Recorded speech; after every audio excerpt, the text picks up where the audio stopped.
go ahead and we will call this meeting to order. Thank you all for being here tonight with us. Dr. Means, would you help us with the roll call? Davis. Here. Here. Here. Dr. Teichman. Here. Worthing. Here. Davis. Here. Miss Davis, excuse me, I'm sorry. Miss Davis, I apologize. Mr. Bybee. Here. Dr. Gann. John Knox. Here. Thank you.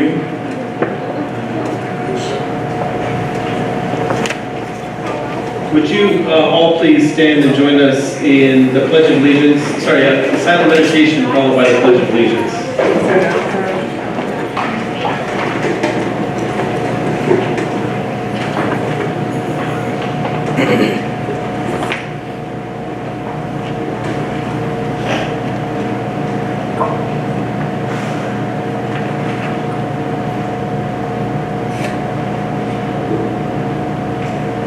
Thank you.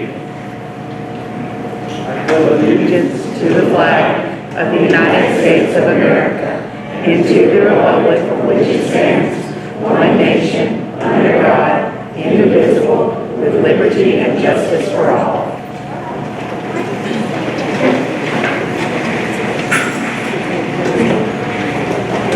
Thank you very much. The first item on our agenda is a recognition of achievements and awards.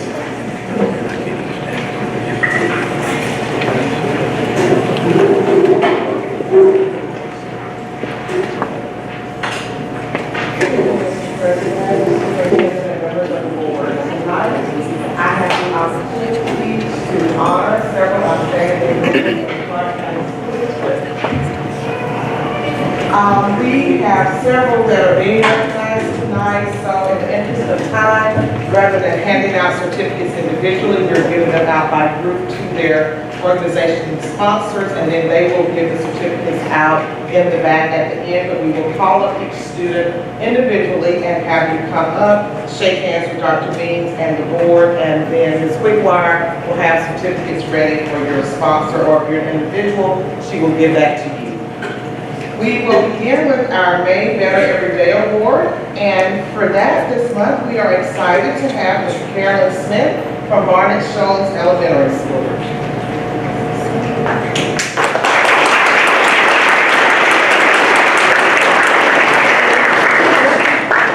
I know her principal was coming. All right, well, we will move on since she is not here.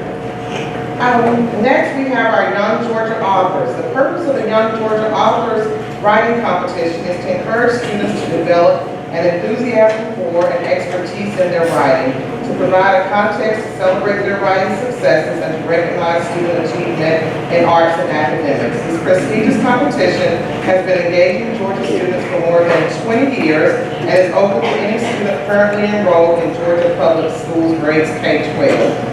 We did some of this recognition at the last meeting, but we did not get to recognize all of our students. We want to do that again today. So for kindergarten, we have Thurston Dockery from Timothy Road.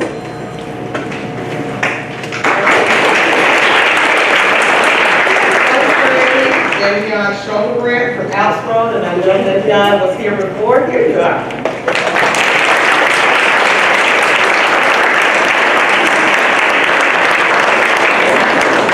Second grade, Nia Mosley from Timothy. Third, Evie Strickleman from Barrow Elementary. Is she here? Okay. Fourth, Ella Adams, Whitehead Road Elementary.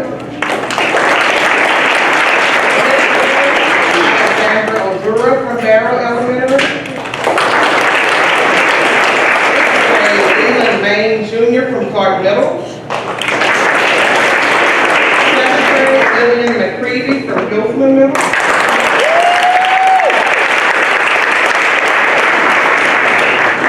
Eighth grade, Diego Somida from Bernie Harris Lions.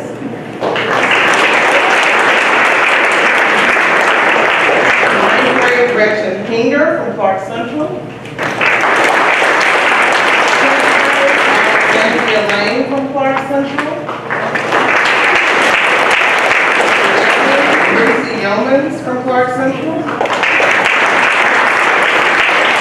12th grade Laura Lectrek, also from Clark Central. Next, we have the Positive Athlete of Georgia Award. And we had two winners from Clark County, both students at Clark Central. Regional winners for the Atlanta East region. Positive Athlete regional winners are entered into running for state level awards and scholarships. Positive Athlete states that their scholarships and awards are based more on character than just athletic performance. In particular, they seek to highlight student athletes who have overcome difficult circumstances or given back to their schools and communities, or who just have an infectiously positive attitude. We have one of our honorees here today, and that's Keelan Dale from Clark Central.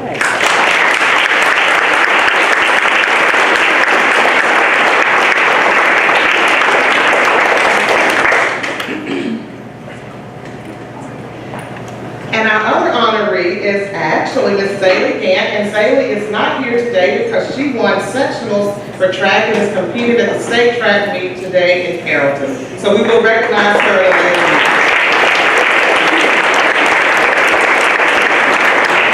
Next, we have our Georgia Futures Problem Solving Awards. We had 3 students from David C. Barrow Elementary who took top honors at this year's Georgia Future Problem Solving Awards ceremony. 5th grader Eli Cook.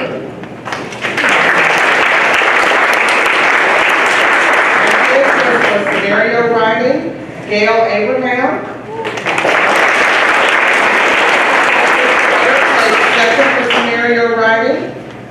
And Eli has been invited to represent Georgia at the International Future Problem Solving Conference, June 5th through 9th at the University of Massachusetts Amherst.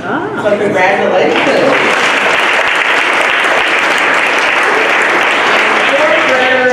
Imo Guevara also placed 4th in the same division.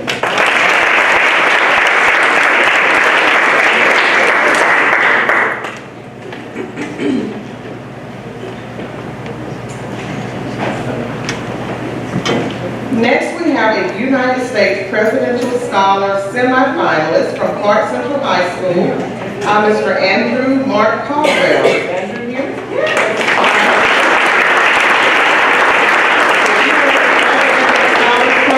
Established in 1964 by executive order of the President to recognize and honor some of our nation's most distinguished graduating high school seniors. Each year, up to 161 students are named as Presidential Scholars, one of the nation's highest honors for high school students. Andrew was one of only 19 semifinalists named in the state of Georgia. Congratulations.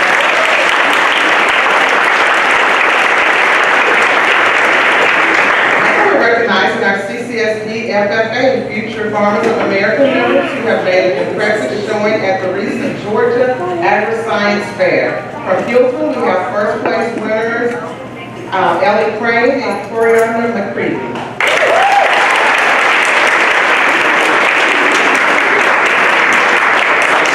Haley Smith and Lillian McCreevy.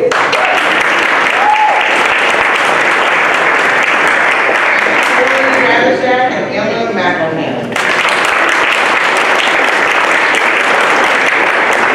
All of these ladies won first place in their divisions. We also have Cedar Shoals FFA members, Edgar Escucha, Sarah Chetney, Jakiria Lockhart, and Samaria Murray all placed first as well.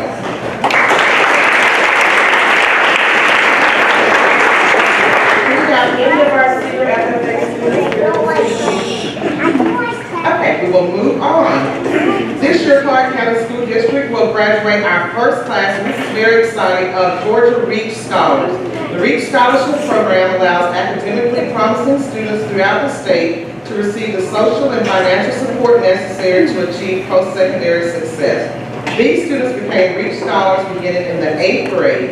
The criteria for selection included having earned a secondary cumulative grade point average of at least 2.5 or better in all 4 courses, be academically promising, have a clean discipline record with no more than 2 minor infractions, 0 out-of-school suspensions, and a strong attendance record.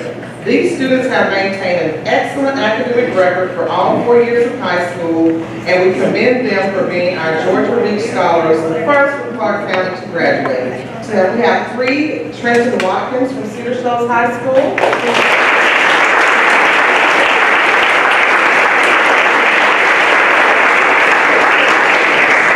Terry Jones, and I don't think Terry is here. Okay, from Clark Central High School.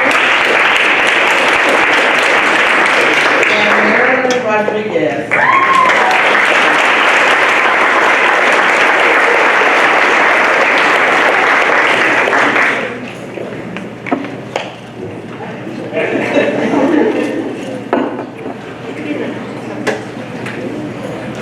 And our last but not least, and it's a large group, and I hope they are here this evening, is our Hillsborough Middle School Science and Energy team. They were just recognized by the National Energy Education Development Project as the Georgia School of the Year and the National Junior School of the Year in the area of science. So we're very proud.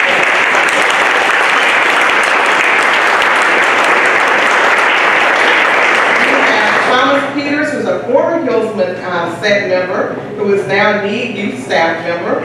Tom Hughes is our sponsor, and Alden Hughes is our lead sponsor.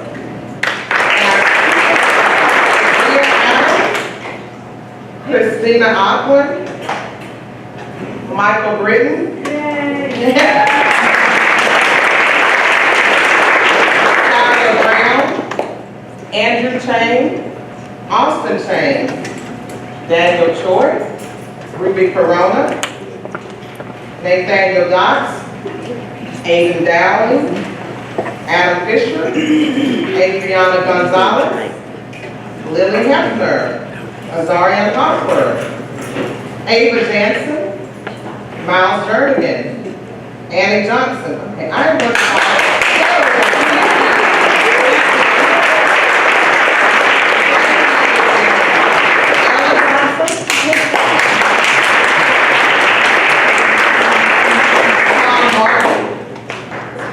Kristen McCarthy, Emma McElhanna, Lily McCreevy,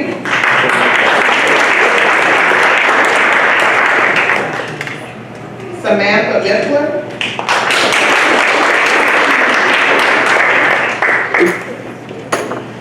Brenon Millsap, Holden Neese, Landon Neese, Bianca Polanco Morales, Nico Pomeroy.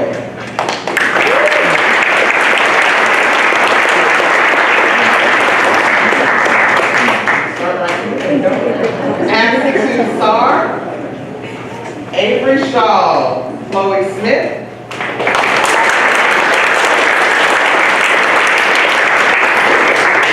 Briggs Stoll,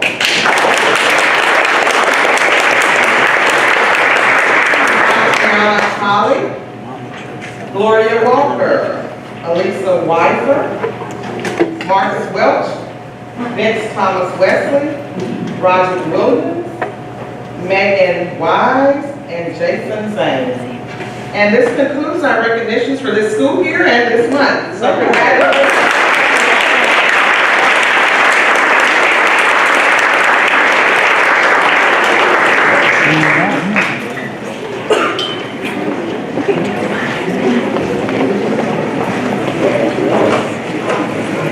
Big congratulations to all the award recipients and those recognized tonight. We applaud your great work and all the work of your teachers to make that happen.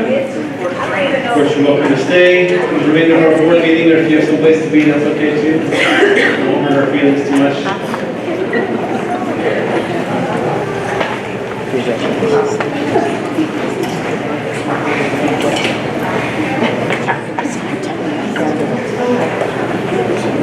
The next item on our to-do list is to amend or adopt the agenda that we have before us. Is there a motion? Speaking Mr. Worthy. Second by Ms. Davis. Thank you. Any questions or comments?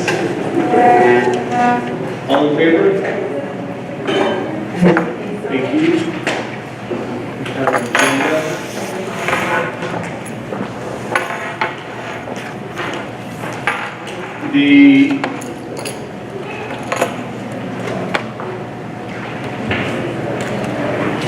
The next item on our agenda is, we have a few people who have signed up to speak this evening. By way of reminder, speakers will be limited to 3 timed minutes. There'll be a clock on the board behind us, I believe. At this point, remarks must be concluded. No speaker shall indulge in personal attacks by speaking. All comments are to be addressed directly to the Board of Education. To protect the privacy of our students, speakers shall refrain from identifying specific students by name. Personal concerns may be addressed in writing to the superintendent or the president of the Board of Education. Our first speaker tonight will be Katrina Evans.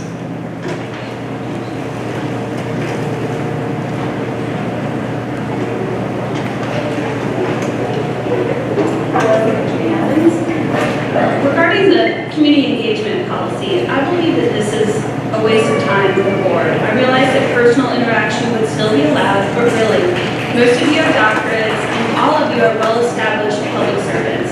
Instead of this policy, I have a few suggestions. How about a mandate that each board member spend 1 hour a week in unannounced school visits and report back that information to the full board? I understand one board member tried to visit a school unannounced but was not given access, and one can only wonder what that person would have seen. What if you established a policy that each child be given access to breakfast, which is already free? Perhaps you did not know that Alex, for instance, has a policy that if children were late, they were not allowed to have breakfast. I'm sure this decision made by the principal does not serve the students. Hungry kids probably don't learn very well. And this principal is now being promoted to district services, yet does not have a science certificate, so one can wonder how she is qualified to lead our district's science curriculum. What if we crafted a board policy which required 5 social workers or behavioral specialists for every added new position in the administration? How does the swelling of admin benefit the children? I'd like a new policy to make principal hiring, firing, promotions, or force outs BOE purview.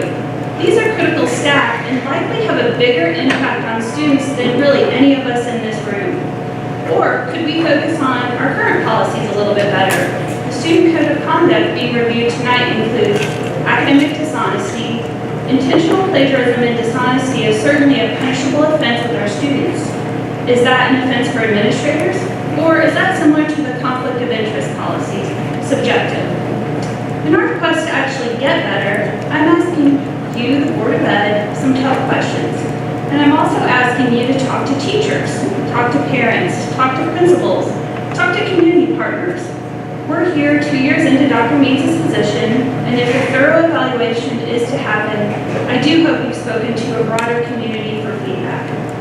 I'll conclude with a shocker. I'm white.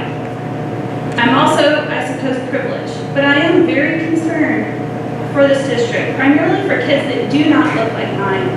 I've heard whispers that any challenges to our superintendent's methodology equates to an attack on his skin color. And while racism is certainly real, asking tough questions should not automatically be viewed as a racist act. And it's honestly bananas and hurts my soul that I'm saying that.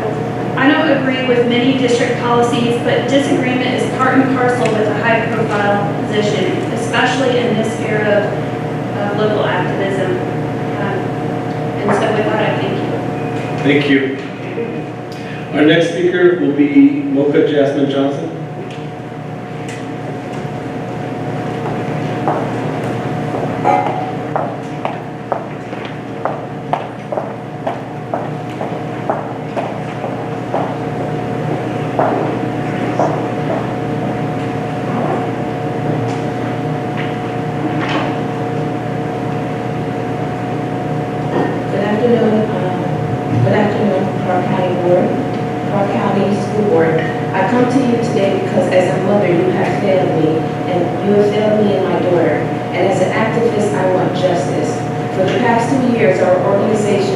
Anti-discrimination movement has been advocating against the school to prison pipeline system. And time and time again, I have been told that Clark County School District is doing all that they can to address these issues. I have been told that you're implementing restorative justice coordinators in the schools to address conflict. I have been told that officers are not eager to press charges.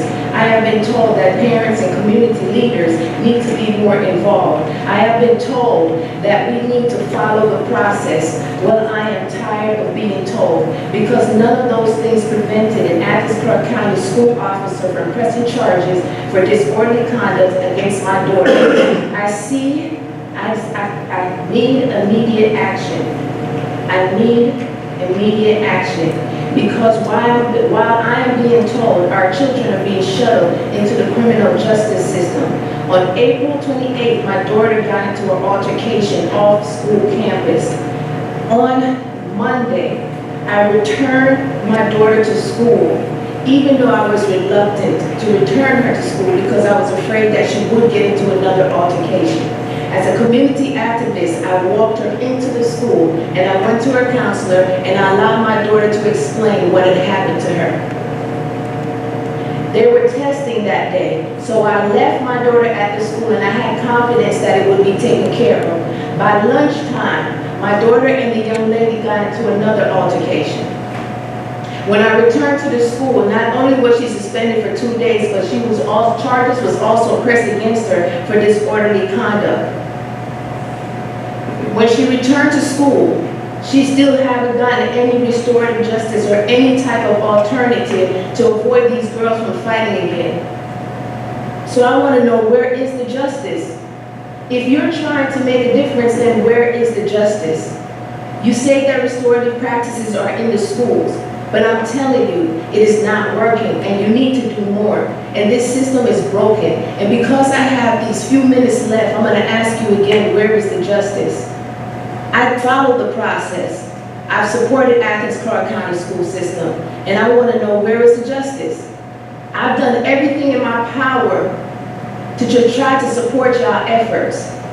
But my daughter basically got a charge and has to go to court on June 6th because you did not have an alternative in place. I'm asking you again, where is the justice?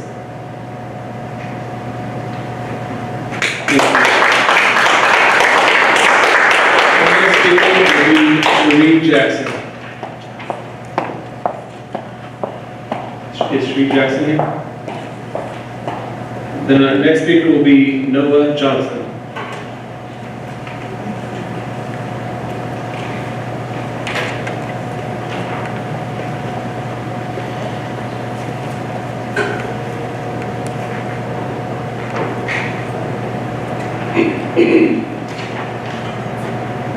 Good day, everyone. Thank you for this time to speak. Basically, I'm here to bring your attention to an issue going on in the high schools dealing with disciplinary action, dealing with the officer that's in school. When I was a young man and immature, Dr. Means and fellow board members, I used to want people to see me a certain way. And no matter what I did, sometimes undesirable result would come from it, or someone would see something other than what I meant to happen. An elder once told me that if you're something, you don't have to tell somebody that. They'll see that for themselves. So what I'm saying is, this situation going on with the school and prison pipeline, this situation going on with school officers charging kids, if you care about this situation, it should be obvious. It would show without us asking, without us coming here and having to speak about this, because this has been going on a while. You can look at the records, anybody can see that kids are constantly being referred to the punitive system. And if you really want these kids to have a future and work with them, then you have to take a deeper look at this, restorative justice. I know you have some people, I need some Keisha again, I know she worked hard on restorative justice. She has a background in it. I'm sure she can educate y'all and inform you of some of the things that's going on that's not working in the system. Kids are going down fast. I worked in juvenile justice with serious habitual offenders in Florida. These are kids who had attempted murder charges and major charges. We didn't have to pepper spray them. We didn't have to do certain things that's going on in the school system right now with the kids. And these kids are already proven to be violent. And we had techniques, crisis intervention, different techniques, without having to use weapons to keep the kids in line, to encourage a certain kind of environment. I encourage you to look at this and to implement something soon in the Clark County school system. Thank you. Our next speaker will be Calissa Langford. Our next speaker will be Charlie Maddox.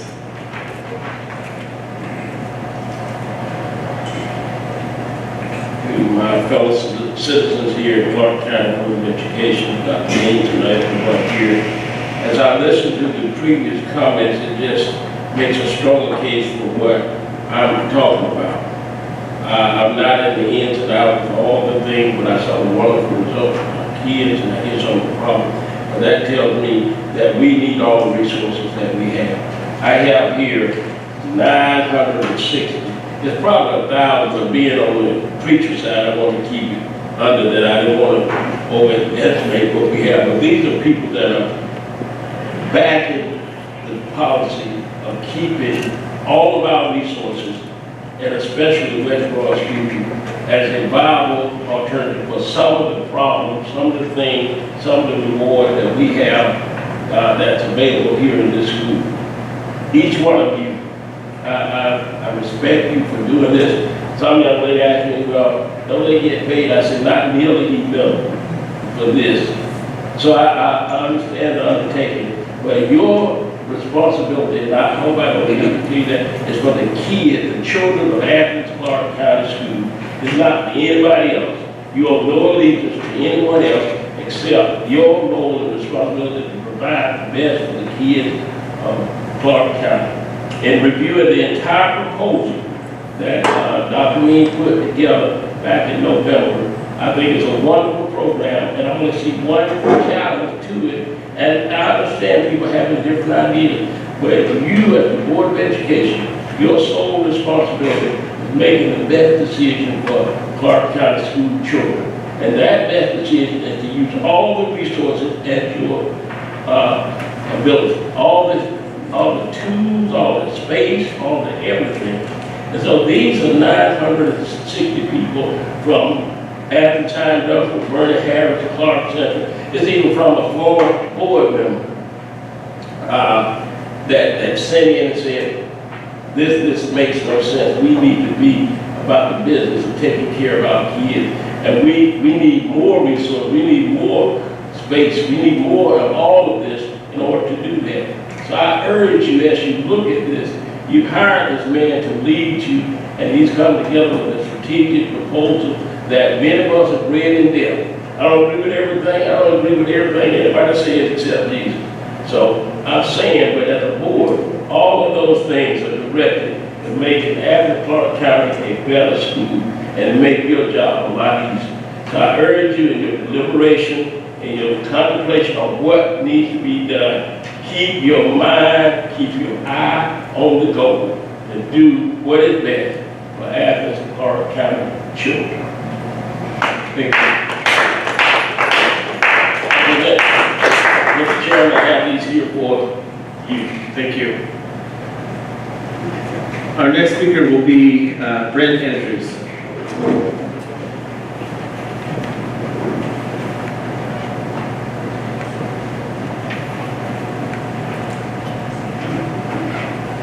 Thank you. I'm Brent Andrews from Cedar Shoals. All right, so CCSD should definitely be increasing training and implementation related to restorative practices, but it seems CCSD could better utilize its partnership with UGA. As a school district of a small town, or a college town rather, CCSD supplies many jobs to UGA graduates from the School of Education. I feel that CCSD should receive much more from its partnership with UGA than a yearly field trip for every grade. I feel that methods courses in the UGA School of Education should better reflect the values, needs, and priorities of CCSD. Every time I meet with a new student teacher, they're filled with creative ideas and theory, but reality often smashes their illusion that all it takes to engage students is enthusiasm and some best practices. After mentor teachers scoop them off the floor, we're often asked to provide them with survival tips. At the very least, all prospective teachers should have extensive education about the effects of trauma on the brain and should be armed with trauma-informed practices. As our district continues to push forward with restorative practices, UGA's education courses should reflect that commitment. I have emailed a couple of different UGA professors who seem eager to explore the teaching of restorative practices in their courses, but as a teacher, I know how difficult it is to keep tabs on all expectations and personal desires for teaching a course. Although professors are interested in the concept, without a formal agreement or access to resources, it is unlikely that restorative practices will be established cohesively or consistently across UGA education courses. I would love for CCSD to draw up a detailed proposal for implementing restorative practices, trauma-informed education, and a history of how students of color have been marginalized since the inception of public schools. No 22-year-old can be expected to succeed in their first year of teaching in Clark County and many other places in Georgia without a deep understanding of the varied and often negative experiences our students have with the educational system. Having student teachers and graduates enter the world of teaching with a stronger understanding of the challenges and barriers our students face will produce more empathetic and patient teachers. Research-based frameworks like restorative practices foster deep reflection, effective communication, and ownership of one's choices. Having UGA provide education students with these tools will benefit UGA student teachers, the students who hire these graduates, and most of all, our students. If such efforts are already underway, I hope to see them deepen over the years. And I also hope that our commitment to restorative practices results in deeper implementation throughout our schools, across the district, and hopefully across all grade levels, elementary, middle, and high school. Thank you very much. Thank you. And thank you to all those who signed up and came and shared your concerns with us this evening. Thank you very much for being here. We are moving on to the next section of our agenda. This is section E, posted on board docs for the public and for the board. Are a number of information items. We received a early Head Start Policy Council meeting minutes and reports. We received a SPLOST report. We received the Athens Community Career Academy report. And we received a Parent Advisory Board report, including minutes from the April 8th meeting. That Parent Advisory Board meeting. So those are all there for your information, for members. The next section of our agenda are committee reports, and first up being the Finance Committee. Don't have a report, but we are scheduled to meet May 16th at 4:30. But if you look at your calendar, it's a loaded calendar, so I think that we can get through it. I'll have to talk to Mr. Larry Hammond about that, our Chief Financial Officer. But 4:30 to 16th, Finance meeting. Thank you. Government Relations Committee. Yes, sir. Last month, I attended the Government Operations Committee of the Georgia School Board Association that was held in Macon. And the purpose of this organization was to adopt planks to the Georgia School Board Association legislative agenda for 2020. Clark County School Board went with 5 proposals. 2 of them passed. The first one that we proposed to this committee and that passed this Government Operations Committee involved funding a comprehensive mentoring program for new teachers. The state legislature, in their wisdom, passed a bill 2 years ago create such a mentoring program, but unfortunately, they forgot to fund it. So the Georgia School Board Association, at this meeting, we're on track to add that to our plank for the next legislative season. The next proposal from the Clark County School District that passed the Government Operations Committee involved creating a needs-based financial aid program. Let me say the program is created, it's just not funded. So for those that are just a kind of a quick and dirty story, you know, the Hope Scholarship was available as a needs-based. When it first created, it was changed.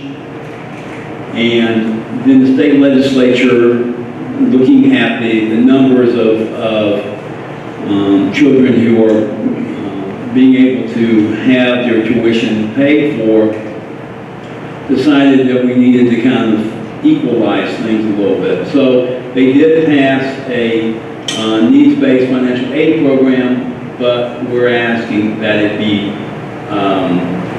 funded. So anyway, what happens after now that they have been proposed, these two planks will go to the June conference of the Georgia School Board Association. It's the business meeting of which Lakeisha Gant will represent us, and they will be on the floor for the entire Georgia School Board Association to adopt. The only other piece of news is that Dr. Means and I had the opportunity to have dialogue at Senate last month with State Senators Ginn and Cowser over the voucher bill that was proposed at the General Assembly, which would have taken literally hundreds of millions of dollars from the Treasury and given it to private schools. So that will be up again this coming session, we're sure of, and so we need the community support to follow that issue and to voice their opposition to taxpayer funding of private schools. Thank you, sir. Thank you, Mr. Davis. May I make a comment to Chairperson for Government Relations? Yes, Mr. President. And I've said this before, but make sure he put back on the agenda House Bill 109 to change the teacher retirement system for incoming teachers. From what I'm hearing, they're going to come back even stronger with that. And we need to keep a watchful eye on that. House Bill 109. Thank you, Mr. Worthy, because that was one of our proposals that did not pass. I couldn't even get a second on that. So the Georgia School Board Association has no plank that protects the teacher retirement system. And that is something that, like I said, it was one of the ones that we passed by this body, and we pushed it forward in Macon, and I couldn't even get a second. I am afraid that many school board members around the state are, for whatever reason, whether they feel intimidated and they feel like TRS is too complicated, or if they feel like it's just a financial decision, I'm not sure. But you're exactly right, and so we as the Government Relations Committee need to continue to figure out what we can do to raise that to a serious level, because you're exactly right, it is coming back. I think one of the things that we can do, we can start pushing, also talking to state legislators right now, the impact that the present teacher retirement system would make on the state. You're talking about almost $77 billion. That is a tremendous economic impact. And if they go and change it in terms of what we have now, in terms of connected it to the stock market with a 401k, you're going to be taking funds from that teacher retirement system. I say again now, almost $77 billion. Fix those amounts in your head. So we need to ride word over that. Okay, can you and I are teaming off back and forth because on the 21st of this month, the Government Relations Committee is meeting in that room over there at 4:30 with two of our new House representatives from this district that represent Clark County, and this will be an excellent time to give them an education about TRS, as well as the voucher bill and other issues that impact children and teachers and staff of the Clark County School District, because they are our representatives and they're brand new, and so we need to educate them. Thank you. Thank you. Our next, we'll hear a committee report from the Policy Committee. Thank you, Jared. Policy Committee has some work coming before you tonight. We had a meeting about BBFBC and other policies, so that's coming back to you. We discussed this at the work session, and in front of you, you should have a revised version as well as the public comments that we received that stimulated some of those revisions that were done between the work session and now. So be ready for that. That's coming a little bit later in the meeting, in part J of the meeting with regard to policy.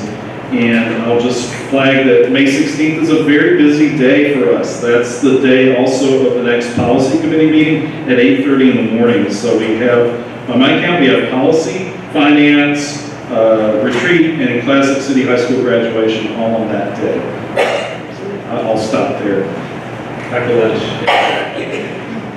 Thank you, Dr. Knox. And finally, the Property Committee. Property Committee meeting on the 21st, I think that's next Tuesday at 6 p.m. in Heritage Room.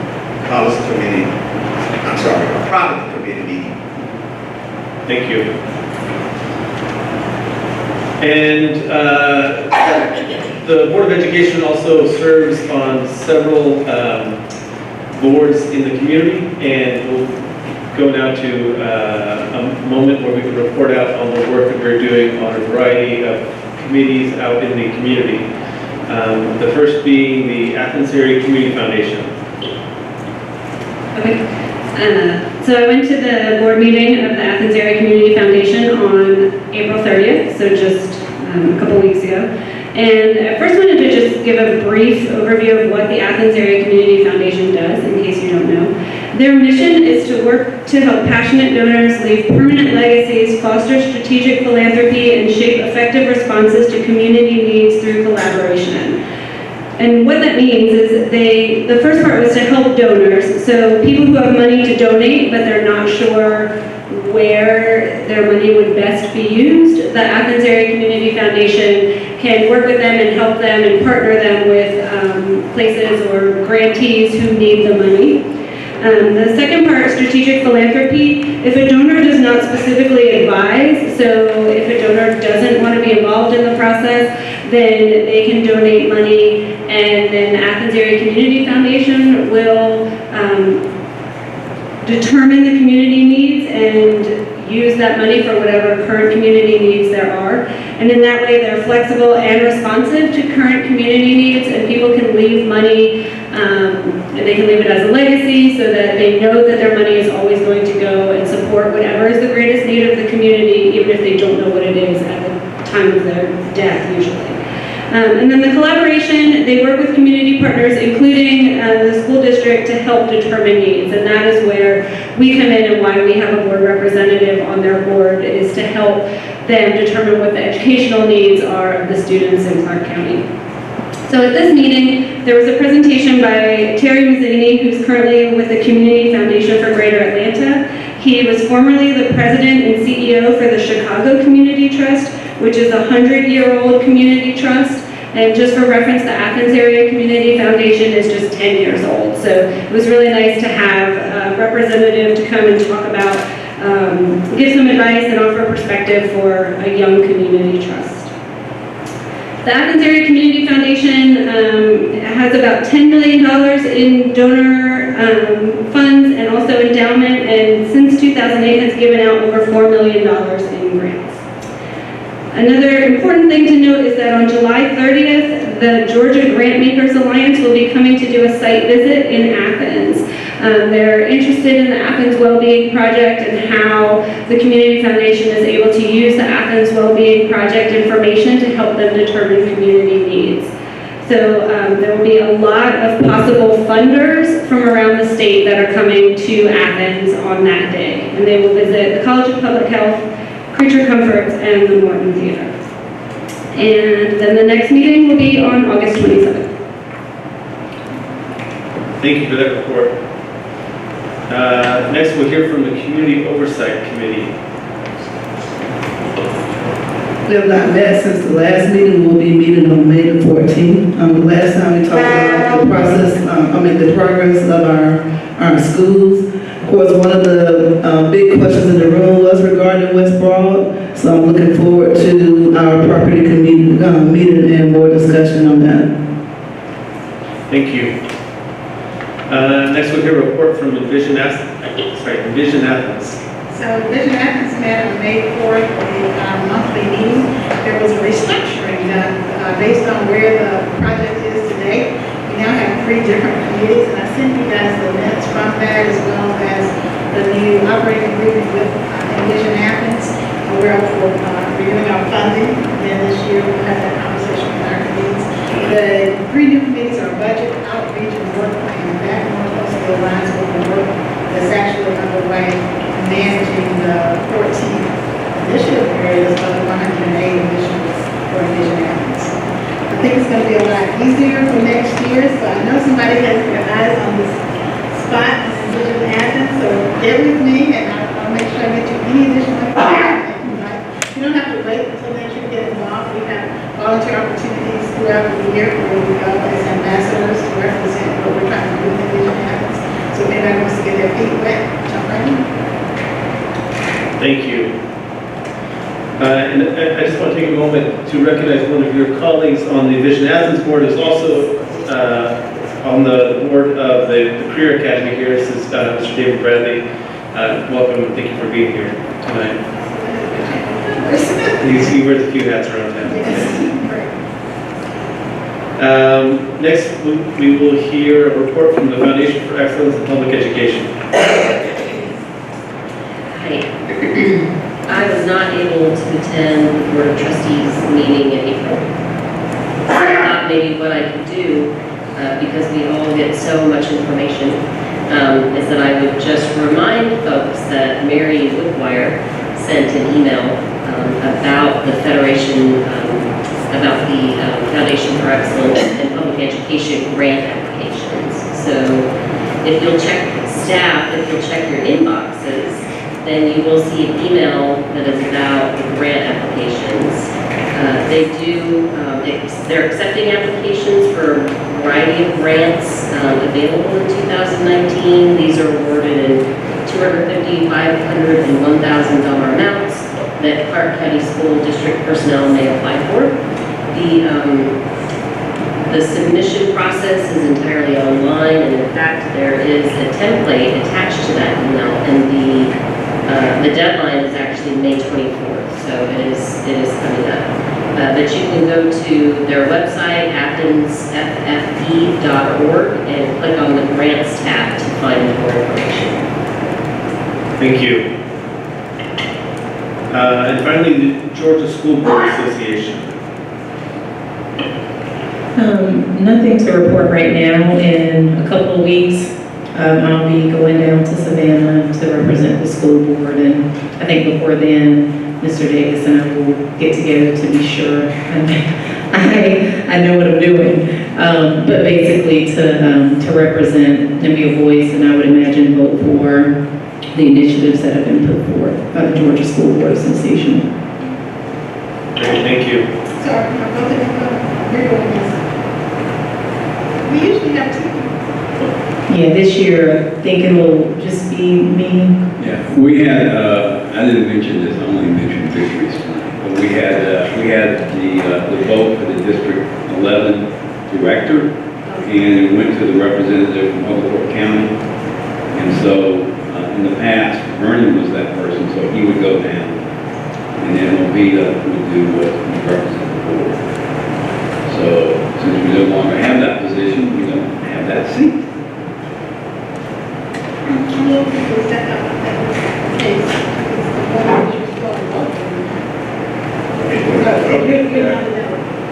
Yes.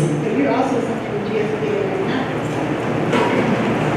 I am on that state committee, and so, yeah, I guess technically there is some truth to that. I'm going to be on vacation. Well, I mean, I don't have a formal position like Vernon did for 227 years. So, yeah, I mean, if you really want to put me on the spot, I'm on vacation. I'm out west. All right, okay. But do know, any board member can attend these conferences. Right, so take them back with you. Right, yeah. And then Mr. Payne started a tradition many years ago of running prayer. Prayer. Then they have like a convocation session. That's It was right. opening day. So Yes, I think they continue doing that, but that's what she was. I'm sure that's going to be the level that his legacy continues with you. Very well attended, very well attended. Thank you. Moving on to section H of our agenda, these are minutes of previous meetings that we've held. We received the minutes of a work session, April 4th, 2019, and we discussed in our work session a few minor changes to that. Is there a motion to approve those minutes? Dr. Knox, thank you. Is there a second? Thank you, Ms. Davis. Any other concerns? All in favor? Thank you. We also received the minutes of our regular meeting, April 18th, 2019. Again, with a few changes from our work session.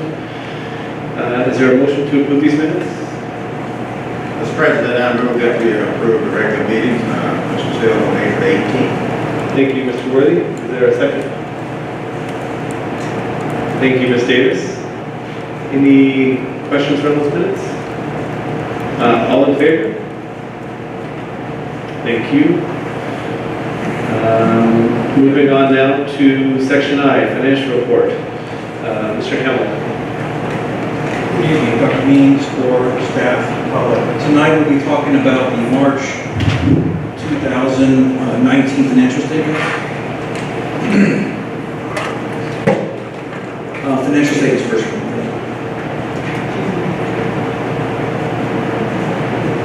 So on the balance sheet, we currently have a fund cash balance of $54.5 million and an unreserved fund balance of $54.5 million as well, with some activity in the assets and payables. We'll go on to the revenue and expense section next, page 2, please. Currently, we are at a collection rate of 80% year-to-date for revenue. We'll go more in detail on the cash flow. And on the expense side, we're at 63.1, where we need to be exactly on the expense side for expenditures year-to-date. We can switch to the cash flow, please. A little bigger.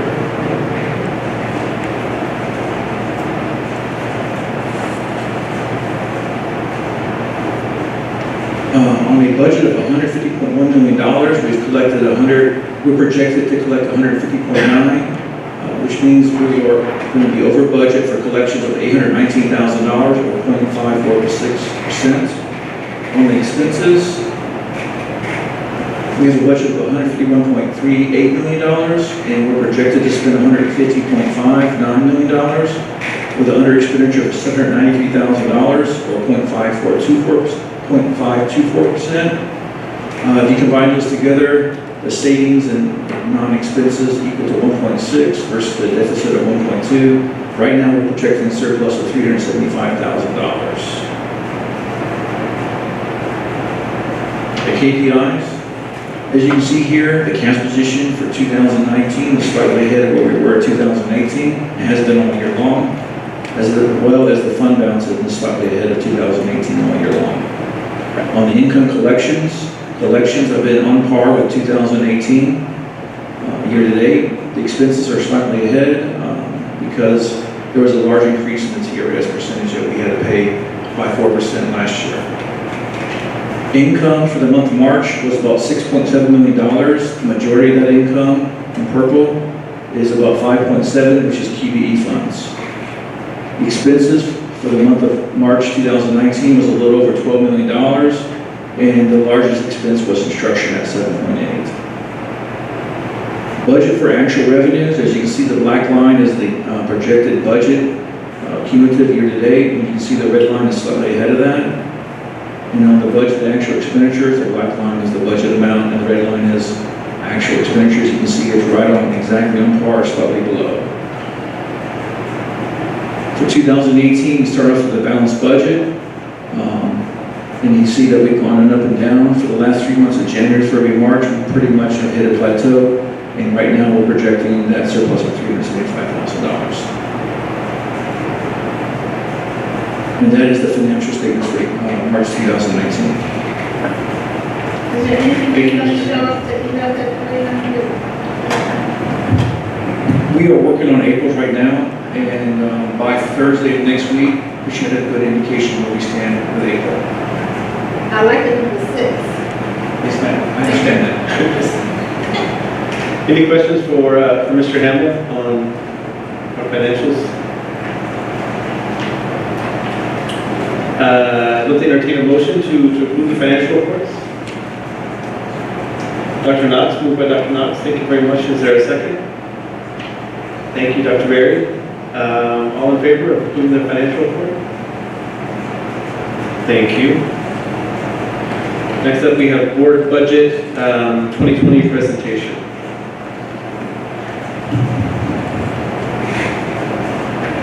Good evening again. Tonight we are going to talk about the proposed budget and millage rate for 2020. There's some guiding principles that we have used to set up this budget for this year. We have made sure it was a balanced budget with no deficit. We maintained the small class size. We provided greater support and level for structure and delivery. And also there's a security grant we are looking at right now at the state that was awarded to every school system at $30,000 per school. These are some of the costs that we put into the budget for this year that are extra items. We're going to increase the social emotional learning staff. We're going to use the existing funds from other cost centers to pay for that. We have an ESOL security position. We're going to pay for 2 athletic trainers at the high schools. We have a new assistant chief of police position coming in. We're putting money in the budget for the community schools program, both at Alice and Gaines. We're putting $250,000 additional funds for the substitute teacher contract. We put an additional $425,000 in there for the new alternative education model that Mrs. Myers is working on, Dr. Myers. And we have a community support specialist of $91,000. And that money was made up through cost savings and Claire Suggs' budget for our position to help her out. So how do we get here? Basically, we start off with a blank budget every year, and we work our way from the ground up. We work with every department in school. They have to enter the budget each year new with all new detail. Then we sit down with each division in school and go over that budget line by line to make sure it's in the guidance with the strategic values, strategic goals, of the school system. And then that budget's reviewed by the administration team, departments, and schools. So the vision statement for the budget is building a culture of high expectations and quantity. The mission statement is here. I won't read that to you, but that's the mission statement we use when we set the budget process up. So some of the backgrounds for this budget, how we got here, the current budget. As you know, there was austerity cuts in the budget that started in 2003 all the way through 2018. And during that time frame, we lost about $60 million in state funding during that time frame. The budget also was decreasing over that time frame. We've received less and less funds for student transportation. The cost of health care for non-teaching staff has gone up from $246 per month per person up to $975,000. So we had to eat that cost over the last several years. The cost of the teacher retirement system When I got here in 2012, it was about 14%. This budget's going to be at 21.14%. There's been over a 7% increase in TRS cost over the last 7 years. And also a big thing that I don't know if a lot of people understand is that the QB formula, as it was set up back in 1985, is not indexed for inflation. So the money we're getting is based on 1985 revenue codes.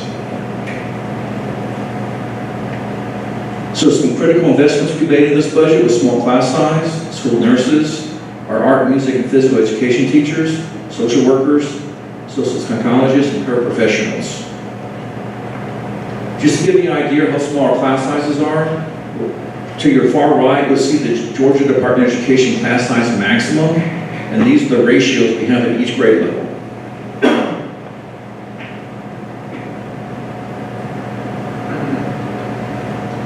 This presentation will also be posted on our website if you want to pull it up and get that way as well.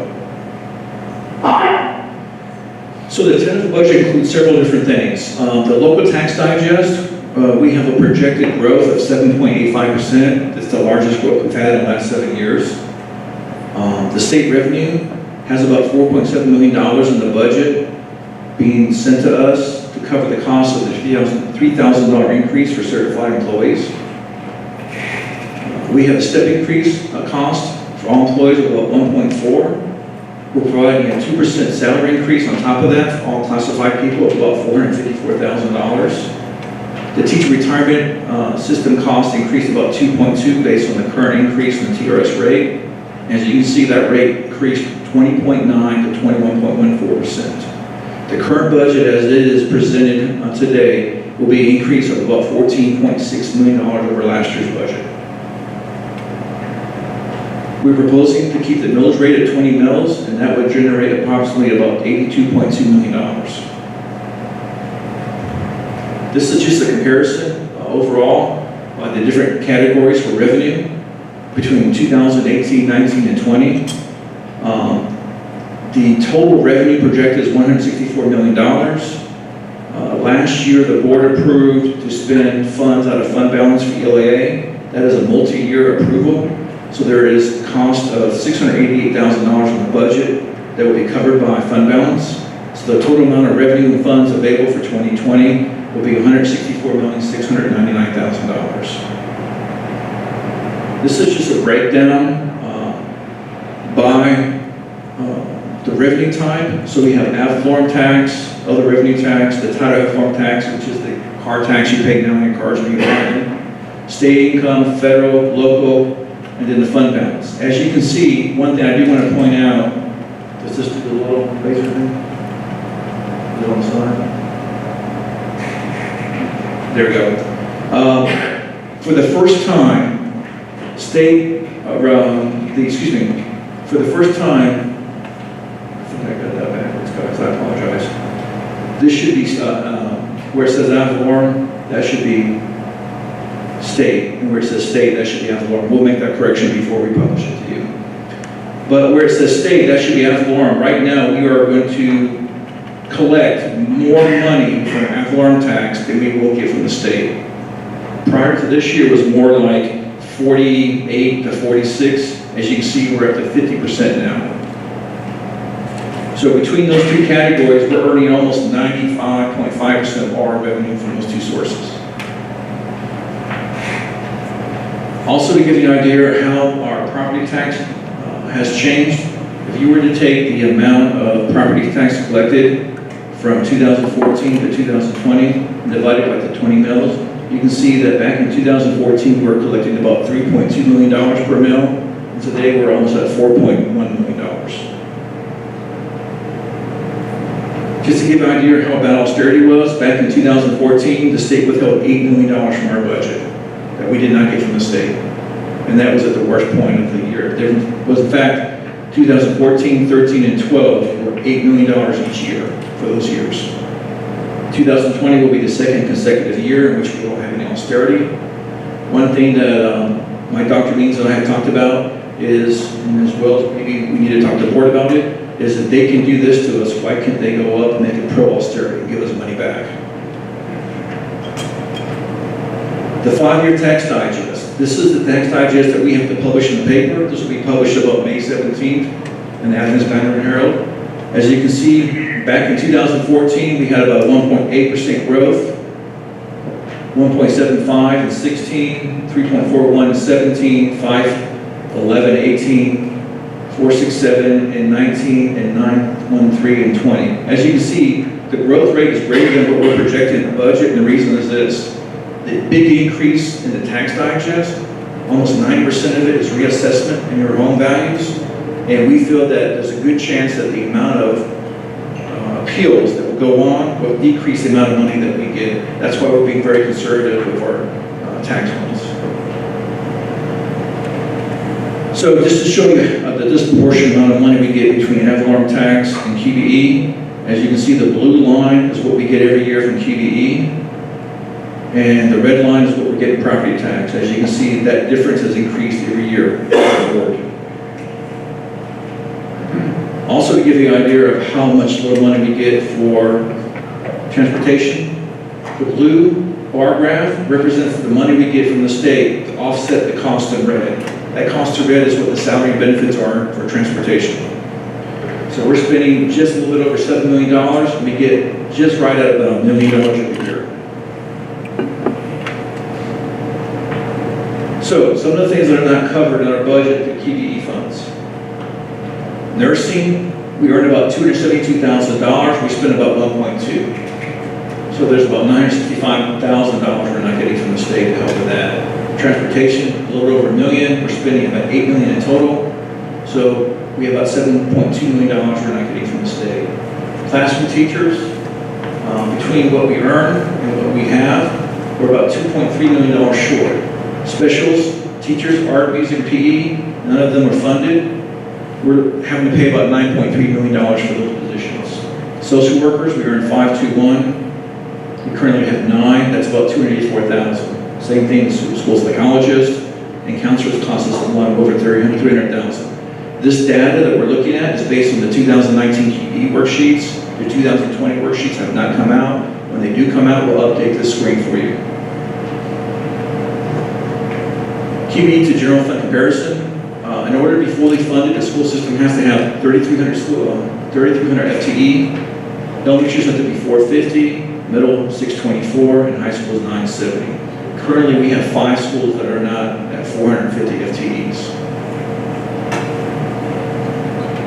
If we look at the revenue going back to 2014, you can see that the amount of revenue we were collecting or had budgeted was almost 118 million. Currently, we're going to be at 164. If you want to know how we break down some of the expenditure projections, we have about $107.7 million in the budget for certified positions, just slightly over $29 million for classified. There's about $754,000 in the budget for athletic supplements and benefits, $900,000 for substitute costs, $25.6 million for operating budget, and then we have to have matching funds for our multi-seat program, about $434,000. So to give you an idea of some of the history, what's happened here at Clark County, back in 2016, the budget was about $130 million. We had no salary steps. We did have step. TRS increased by 1%, and you can see the other activity. And if you go down the list, one thing I do want to point out is TRS went up 1.12 that year. TRS did not go up in 2017. It went up 2.54% in 18. It went up 4% in 19. It's going up another 1% in 2020. That's an increase of almost 8.8% in TRS payments that we have to make in the last 5 years. This is just an expenditure comparison between 18, 19, and 20. You can see how we've gone from $146 million all the way up to $165 for the current year.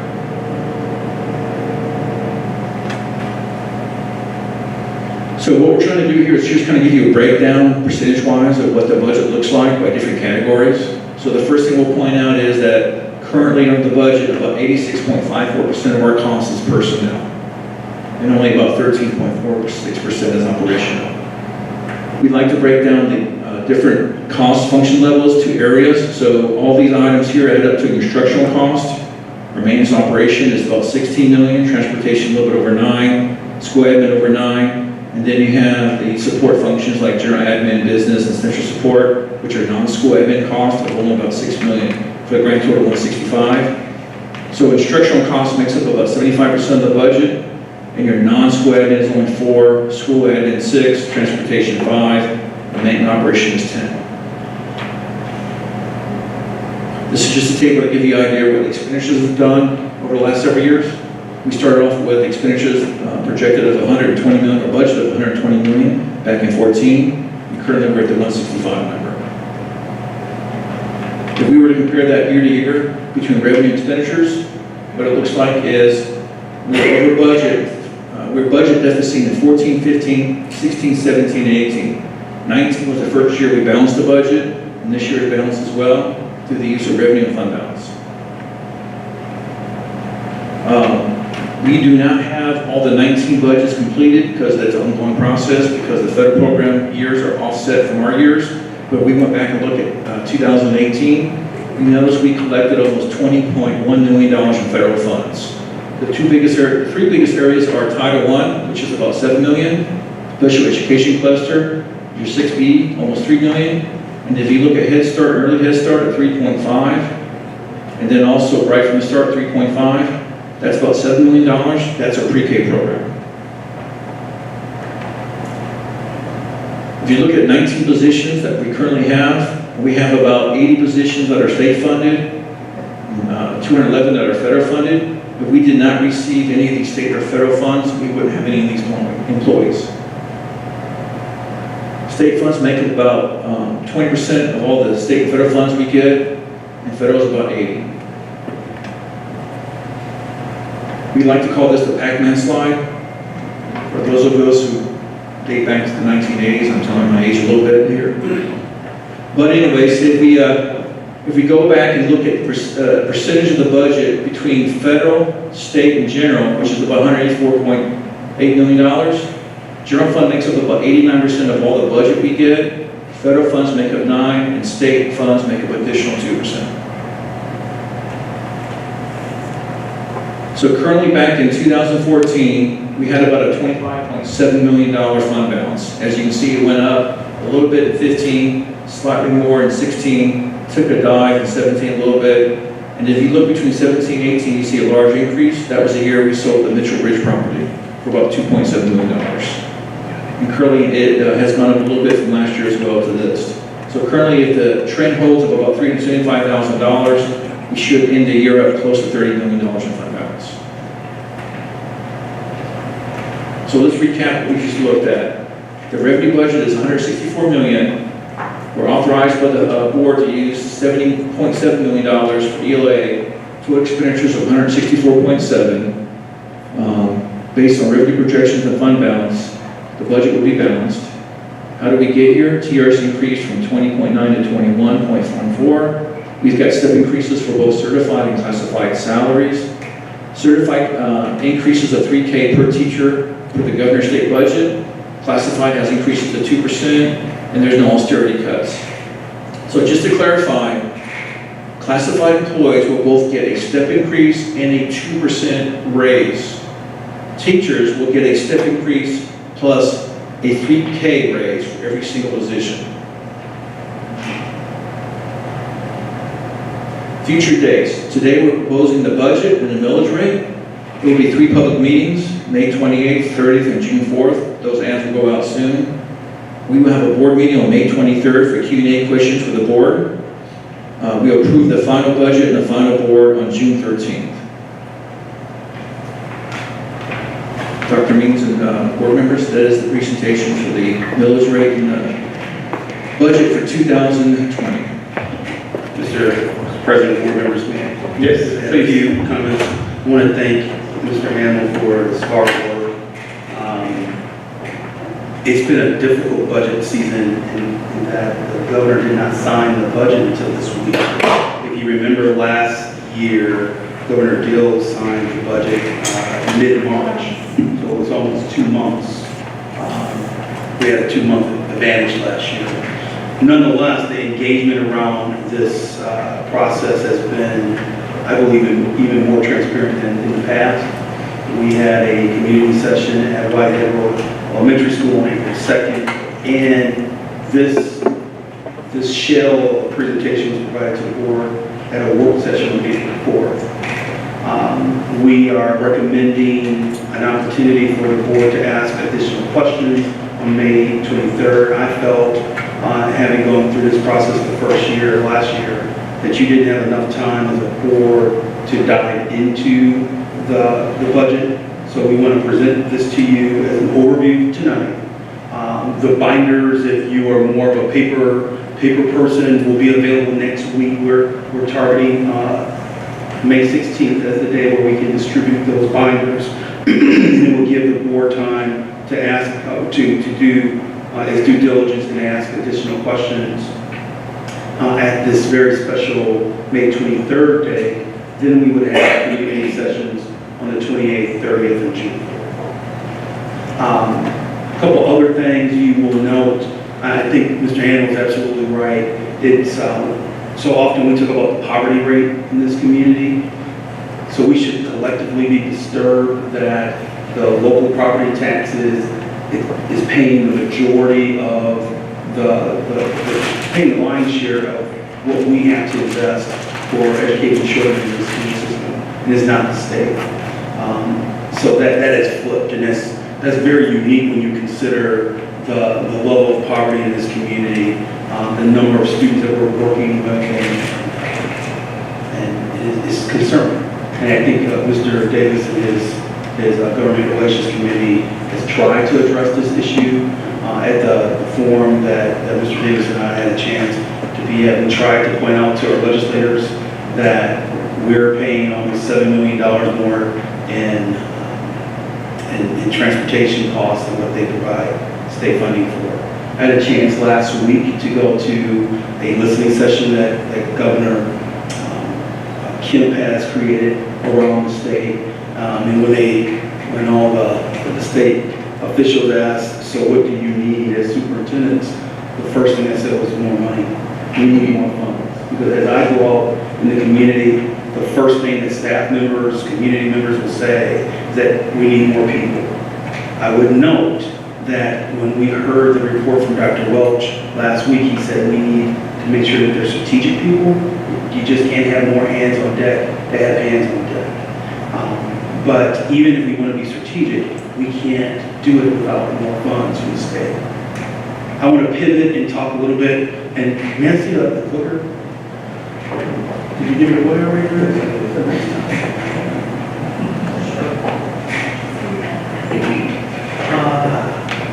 At the beginning of the presentation? Yes. You'll note we were trying to be as creative as possible. One of the initiatives that I wanted to make sure that we adhere to was to have a balanced budget. I am uncomfortable with spending in deficit.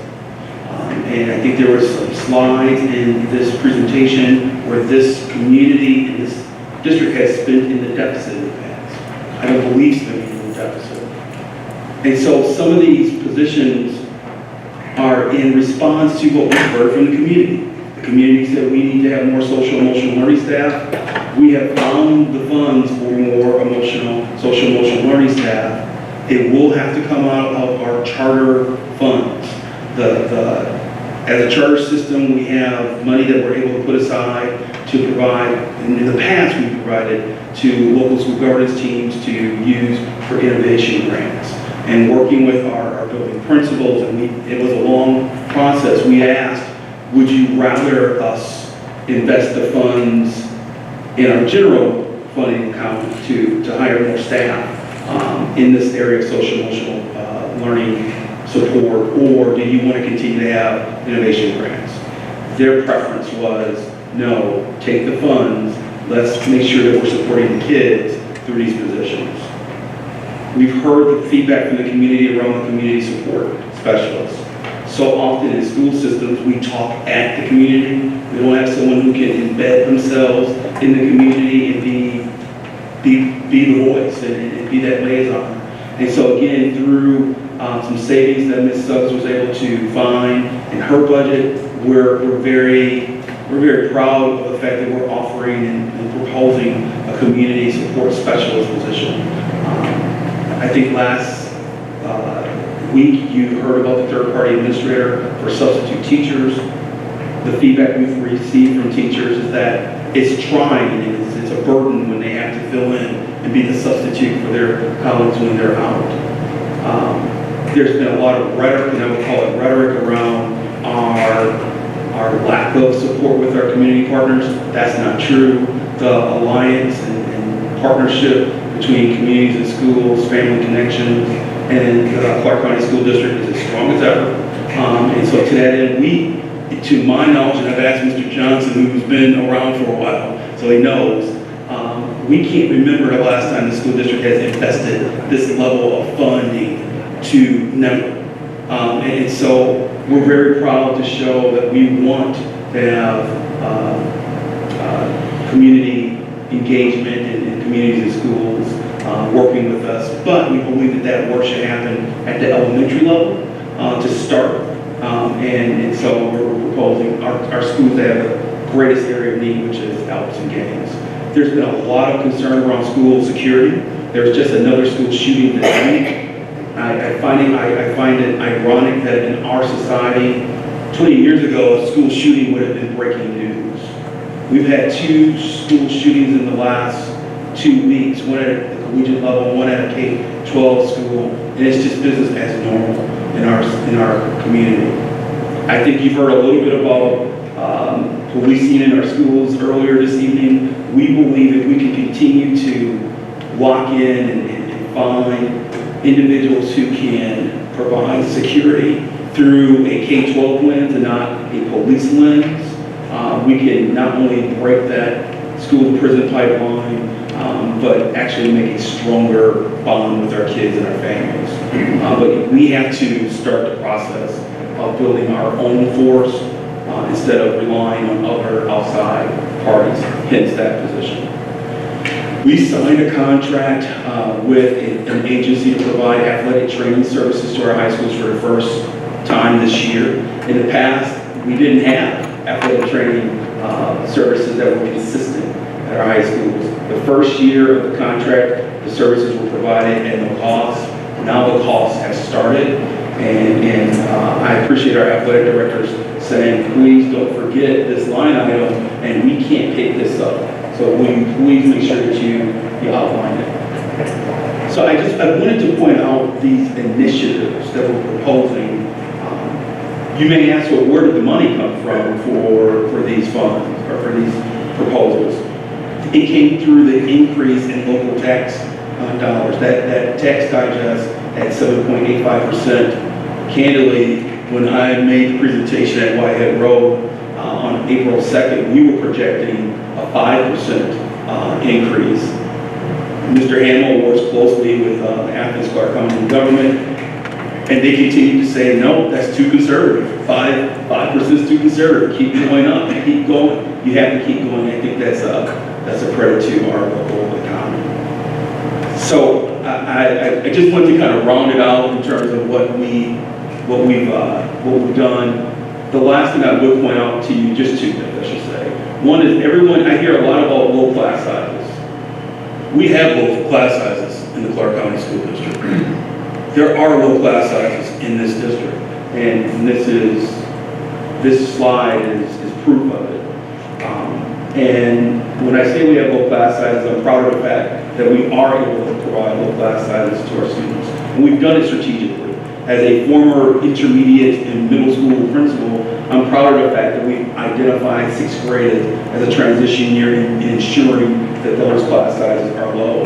I'm proud of the fact that we've tried to keep that 3rd grade level low, because that's when standardized testing really becomes really intense for students.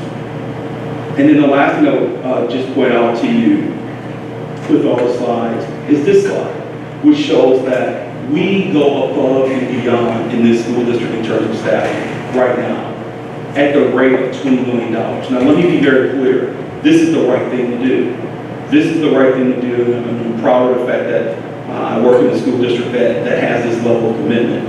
But the community needs to understand And the board should understand that this is at a cost. These are all unearned staff through the QBE, what I consider to be a very flawed funding formula at the state level. Am I reading this correctly? We have now 942.75 to the lots. We use 906. Earnings. 1919, yes. This is a 2019 data. Okay. All right, so that was, okay, I understand that better. So it looks like we don't use the money in the budget for PPE assessment, is that because they don't give us any money for paraprofessionals? Correct. Dr. Mays, can you go back to the slide where we had the substitute teachers? The proposed position. Yeah. Sure. Okay. That says third-party administrator for substitute teachers, $250,000. Is that the amount of money that we actually receiving for now? Mr. Hammer, how much money we are receiving from the state for substitute teachers? We're receiving $150 per teacher. Say that again. We're receiving $150 per teacher. That's just about what it was when I was a principal. Like I said, the QBE formula is not indexed for inflation. It's the same problem we have now with substitute teachers. We had it several years ago. That's why I went for 20. Well, I think so when you go to this slide, you will have legislators who will say, well, we didn't cut your budget for the last 2 years. And they'll say, well, we've had a pro-austerity budget pass for the last 2 years. That's not true. No, it's not. It's not true. But that's a shell game, it's word games, and it's rhetoric. They haven't cut us from the public school sector for the last 2 years. Call me skeptical. I believe the reason why they have not done it is because they're trying, as Mr. Davis said earlier, I think they're teeing everything up to now promote vouchers. To say, well, we haven't cut you in the last 2 years, so why would you care if we pivot and use X amount of millions of dollars to go towards private schools? That's why we have to be vigilant around the voucher movement. I don't mind if legislators want to talk about vouchers as long as there's also a conversation, as Mr. Hamel said, a pro-austerity discussion of, so how much more money are we going to give school systems? And it doesn't have to be every school system, but when I advocate for Clark County, at a minimum, when you look at the poverty rate of a school system like ours, that should be under consideration. All right. When I say they, the the state legislators, they are continuing to say, we are fully funding the QBE funding. You're not. No. They cut the austerity cuts last year, they didn't do it, and they didn't do it this year. But what you showed a few minutes ago, which I knew that, we get 50% of our money from local dollars, 45% from the state. I would just pose it this way to make it simpler. I would ask a state legislator in many states, especially in the South, to oversee the compensation of the head football coach for their flagship universities. Would they pay their head football coach the equivalent of what coaches made in 2014 or what they're going to make in 2020? I suspect in the South they would go toward 2020 payment. They wouldn't say, no, let's pay this head football coach the equivalent of what coaches made in 2014. And so it candidly is insulting to say, well, we didn't cut the public schools, but you haven't made us whole either. And so you made these austerity cuts for years, and now there's a gap. And that's why that gap is manifested in, if I can find the slide, it's manifested here. So when you combine the fact that there are things that we have chosen, and one of the legislators during our panel said, well, that's a choice that you've made as a school community. But we made a choice of saying this is what's best for children. And the response from the legislature is, we don't have to pay it. That's your decision at the local level to pay for it. These are all, So I offer all of this to you to say, we can have a lot of conversations about what's in what line item and how much are we paying here or there. For the most part, the cast has been the die has been cast, I should say, in that there really isn't a lot of wiggle room in a school budget at this point, because there's just not a lot of discretionary funds. You see, back, I can't recall what years, your friend Harris introduced the QBE first. And it's supposed to be 60-40. Never been 60-40. 60 from the states, 40 from local dollars. And what happened here, this is for the record, for years, the state balanced the budget on the back of education. Now, as you said, Dr. B, they're going 360, then balancing the budget. So perhaps if it passes, they can fund these vouchers. That's what it comes down to. Now, the last thing I said about this, I know some people in the community, they gripe about this, but the only millage rate that going to sustain a budget like this is going to be 20 mills. Am I correct on that, Mr. Hamel? Okay, all right. Just one more question on the general revenue projections. There was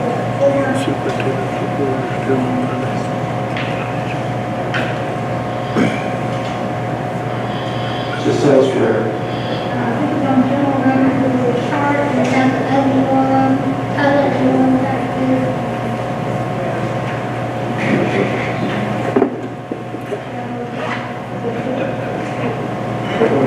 Look at 31st. Come back, maybe. I think I know what you're talking about.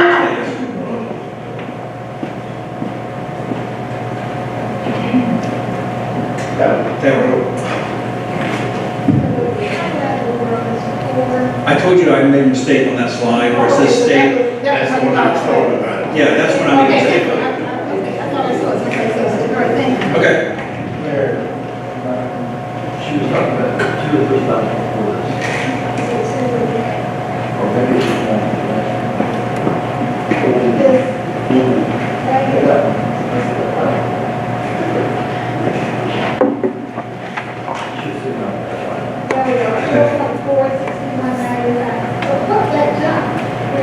Oh, you're talking about the ad valorem tax, Chuck? Yes, ma'am. So what happened was there was a bill passed a year and a half ago in the 19 legislation process where they totally revamped how the sales tax is collected and doled out to the schools. If you look at 19 and 20, the way it worked out was there was something called a true-up provision, where they had to make you whole on property tax based on sales tax for cars. That's why the ad valorem tax is so low for 18 and 19 at 850, 750. So they only gave you the difference above the true-up number that was based on historical data from 2014 or 12. So you got money put back into your ad valorem tax column, but you only got the difference between the true-up number and what you had collected above that. That's why those amounts are so low. I'm sorry? So what happened was they changed the law, and they did away with the formula, and what they did was they said from now on, it's going to be I'm trying to remember off the top of my head, it's going to be 53% or 51% to 49% share between state and federal. And then at the local level, we get 65% of that 51%. So we get a majority of the local funds. So what I had to do was I had to sit down with Tony Meadows, who's the tax commissioner, and her and I were going over a lot of data, over historical data, trying to figure out what that dollar amount's going to look like. If you look at that $4.4 million, that's what that's going to look like going forward based on the new change in the law. Mr. Hamel, one other comment. Sorry, there's a couple more questions over here. We're gonna have some dedicated time, looks like on the 23rd to really dig in, but let's hear a few more brief questions. We have some hands raised over here. Yes, Mrs. Perry. Sure, and I apologize, I'm going to be showing a lot of my ignorance right now, so I'll just need someone to walk me through this. The first slide, where you were talking about the social emotional positions, the one that you stopped at, and you said those were coming out of charter funds. Is charter the same thing as innovation funds? Yes. So So, we receive a little over $1 million from being a charter district. And of that $1 million, I believe it's $595,000 we've set aside to allow the local school governance teams to submit innovation grants. That's a very unique model for charter districts. Typically, charter districts will identify who they want to be and what identity they want, and then those funds are they're used at the district level to identify and to support the work that the district wants to do. So for example, in one district, they use those funds to hire world language teachers. And in some other districts, they've used it to hire career technical and agricultural education teachers. We initially, in our first 2 years as a charter system, the last 2 years we've used our innovation funds. We're actually in year 3 of being a charter system. We've given that $595,000 to each of the local school governance teams. Having watched that process, a lot of our local school governance teams are stretching themselves to find ways to spend those funds. And so we felt that we could be more proactive in identifying what the need is based on what feedback is. We're trying to be responsive.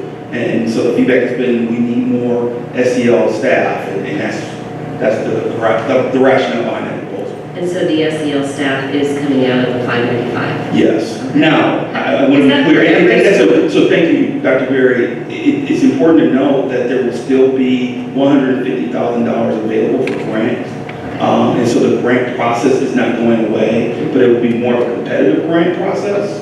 And that process will allow each local school governance team to pursue a grant up to $25,000 for their school, or if multiple schools want to partner together. So let's just assume Hillsman and Gaines, due to their proximity, would like to partner together on a grant. That grant can be worth up to $40,000. So the grant process isn't going away. It's just now it will be more of a competitive grant process. And how much was the typical grant? You're saying up to $25,000. How much was it typically last year? It depended on the number of students enrolled in each school as well as the passing rate. But in general, I would say around 25. Okay. Okay.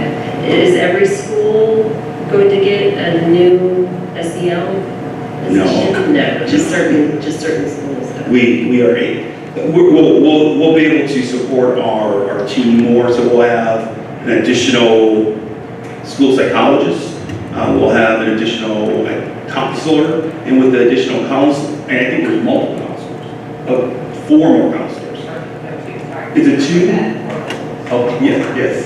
So as a result of 2 more counselors at the middle schools, each middle school will now have 2 counselors. So each of the 4 middle schools will have 2 counselors each. The special education impact will be significant in that having an extra school psychologist will allow us to expedite the process of identifying students for special education services. We're also supporting our school nursing program at a higher level with this investment as well. Sorry, one more. On the class sizes, just because so that's an average. Is there, are you finding that some schools or some grade levels or some schools have outliers to those numbers? Where are those outliers? I think the outliers are actually school specific based on how the building principal and that instructional leadership team has chosen to distribute their teachers. So candidly, you may find one teacher in the instructional team and principal using their FTE differently than another school. We're starting to have deeper conversations with each of the principals to say, so why are you making those decisions? And isn't it in the best interest of all kids? There's been a lot of independent use of FTE, and what we find is that due to that independent use of the FTE, when there's pushback on the class size, then parents will say the district, where in reality the decision decision was made at the school level. And so we're trying to create greater communication, so at a minimum, we can understand the logic at the school level. Thank you. Yes, Mr. Davis. Thank you, Francis, for the lead-in, because you covered two subjects I want to cover. One, Dr. Means, in terms of the innovation grants and the way that money, you're proposing to use that money next year, which makes a lot of sense to me. And I did see the results of you talking to the principals and getting a lot of positive feedback for the proposal that you've laid forth tonight. Have the LSGT teams, have they been brought into the discussion? Because that's, we've had that discussion before where sometimes some principals are really comfortable with their with the LSGT process, and they're very familiar with it. They come from districts that utilized it, but then we have some principals that say, it wasn't in my advanced ed teaching or coursework. So, I mean, the horse is in a way out of the gate, but do you have a sense of how well the LSGT teams have been brought into this decision? Or are they going to hear about it as we're hearing about it? No, so we actually put together a statement and talking points for each principal to share with their local school governance team in advance of this meeting this evening. We didn't want LSGTs to hear about it because of the board meeting. We also had a conversation with all of our principals to ask them, Ms. Stubbs and I had that conversation, to ask how can we help you communicate this to your local school governance team, because please know this is your responsibility to report out to your team. We've had some questions come to the district level as a result of communication at the school level between the principal and the LSGTs. In regards to the role of the LSGT making this decision, that's not their purview. It's the responsibility of the district to make these types of decisions of where do we think the best use for funds would help the organization. We have kept our word that there would be some form of grant process remaining as a result of this shift, and so that is still happening. And there's still $150,000 available for that process.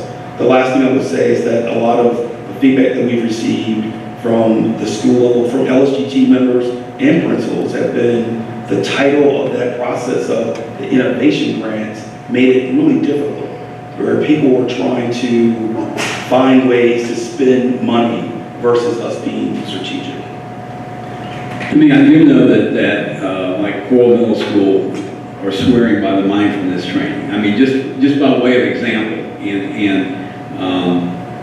So, obviously they could apply for one of the 5 grants. If each applicant is allowed $25,000, they could apply for one of those grants. But I just think that we, like I said, I certainly support more social emotional staff. But I'm real uncomfortable with, I would have liked this to have been out there in January or something. I know that's 2020 hindsight. The other question I've got is dealing with class size. I think it would be if there is such a variation. Because someone approached me and said there was a social studies class of 38 and in middle school, and I said, I don't think so. I don't think that's even possible.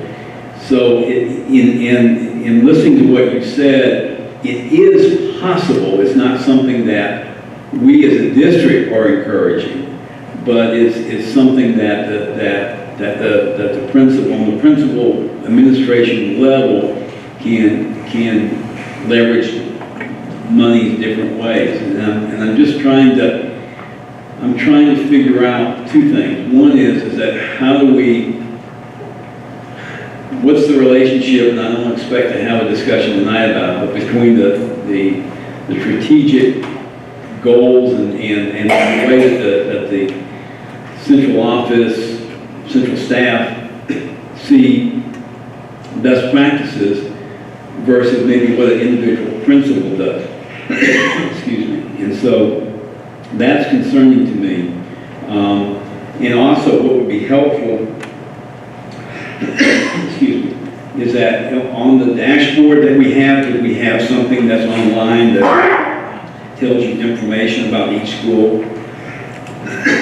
If we were able to see class sizes for individual schools next year, as well as where, the interventionists are, where the behavior specialists are, in terms of whether it's halftime, third time, or whatever. And I don't know how to do that, but it is numbers. So if it's numbers, it seems like it can be put on some type of dashboard, the one that Linda keeps is very encouraged about. So I just would encourage us to use that dashboard to really kind of drill down deeper in some of the concerns that the community would have, and I have as a board member, i.e. class sizes, and also, which schools have 2 counselors, which schools have 1 counselor, which school has half a behavior specialist, which one has a full behavior specialist, and so on and so on and so on. It would be helpful if that could be concentrated in an area that you could click on a particular school. So Ms. Duke and I have talked about this since I arrived, and she does amazing work in this space. I'm used to having something called a staffing book that would be available around this time, that you could say, you could look at and say, here's the allocation that has been made for each school. I think we are finding internal challenges with our current systems and how they speak to finance and human resources. And that's an ongoing conversation that we need to reconcile. As a former HR director in a district, I would just note, you saw the graphic, man. You saw the graphic that, where is it? I think this is a really important one. 86% of our expenditures is toward people. We're spending it on people. And so Ms. Duke and her team, they have to have the ability to track that from a financial standpoint and connect those dots. And so we're going to continue to have that discussion. I do want to warn you, as a board, having and those of you who are connected to the University of Georgia, they made a significant investment in their HR systems in the last year or so. And that's a heavy lift. It's a heavy lift and it's expensive. But I'm a firm believer that if you're not able to track where 86% of your money is going toward, then shame on us. And so our vision is to have some type of staffing book associated with the budget next year this time, where you can have that question answered. What I can tell you, Mr. Davis, you're asking a great question. Ms. Duke and the HR team, they meet with principals in February to talk about allotments and what we are projecting the population, for the student population to be for the ensuing school year, and that's how we make those decisions. But then as a school district, we have to decide what do we hold tight and what do we hold loosely. And in this district in the past, we've held loosely, so how does a principal then allocate that FTE once they receive it? And so there are a lot of variations. And I think we need to keep talking about what our values are as a school system. Again, not to hold it tight, because as a school system, we can't hold everything tight. If you notice, non-school administration is only 4% of all the employee groups. I know there's been interest in terms of how many people are in that non-school administration group, but it only represents 4% of all the employees that we do have. And so you can only hold so much tight. And then candidly, I think as a building principal, we want to allow our principals to have some flexibility and creativity in terms of how they use their staff. My only My only note to principals have been, then it's incumbent on you to communicate to your school community that you've made that decision to use your allocation that way. But what typically happens is that there's an independent decision made at the school level, and then when there's pushback on that decision, the principal typically will say, well, I could solve this if I just had more FTE. It's not about more, and that's why we're really excited about balancing the budget. It's not about having more, it's about what do you use with what you have. Okay, just one follow-up. Well, I'd like to put I do appreciate it, but one follow-up, please. very briefly. Okay, very briefly. Let me just say that, and I appreciate, the data like after the fact and that type of thing, if I'm understanding you correctly, so we can understand what happened last school year. But having having a career as a teacher, first day of school, 42 kids, scheduling problems, big time, and so it takes a week, 2 weeks to work out. But had I known that there was a possibility of, if there was a social studies class with 38 students in November and in March, had I known that, I would have talked to you, and just said, did you know this? So we watch the FTE closely and class sizes closely because it's an estimate, right? I mean, so we're in May right now. We may have an influx of people move in between May and August. And so we have something within the QBE called a midterm adjustment that we are able to earn, and that money typically comes in January or February. And so we can make some type of commitment and split classes if we see that our estimate of the number of students coming to a school was lower than expected. And then sometimes we don't like to do it, but we may have to come to you and ask to use fund balance for a year to bridge the hiring of additional staff. So I guess, Mr. Davis, to answer your question, we do respond to high class sizes if our projections in April and May are lower than what the actual numbers reflect. Thank you. And by way of reminder, on the 23rd, again, the board will be able to dig in, so please take all this material and digest it and work on it with, and then on the 23rd, we'll be back to have more of this conversation. And then public hearings for the entire public, but the public can really weigh in on these topics, will be the 28th, 30th, and June 4th at 5:30 p.m. And I assume we'll be here, is that right? Else, games, and H tables. Great, okay. So look for those announcements on our website. Okay, moving on to section J of our agenda. I know we are have a ways to go, so we'll get it done. This is policy. We have policies, regulations, exhibits to be posted for public review for 4 weeks. And these are policies that have come out of the policy committee, and it has been recommended that they be posted for public review. This is policy JCDA, Student Code of Conduct, as well as the Code of Conduct draft. Policy GBRIG, Federal Family and Medical Leave Act. Policy GBRH, Professional Personnel Leaves and Absences. Is there a motion to post these for public comment for 4 weeks? Dr. Knox, is there a second? Second. Thank you, Mr. Worthy. Any questions, comments, or additional information? I won't prolong things other than to say we need the student code of conduct approved so that the whole thing can be rolled out in time to go to the next school year. So that's 2 parts of the 4 here.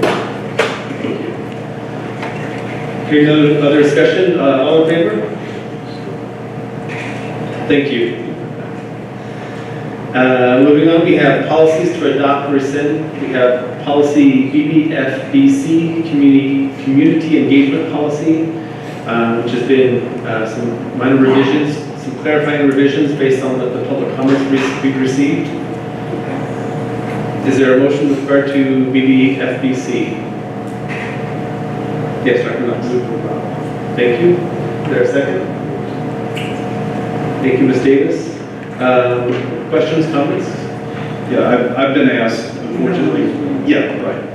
Could the revised version be put on screen? That's it.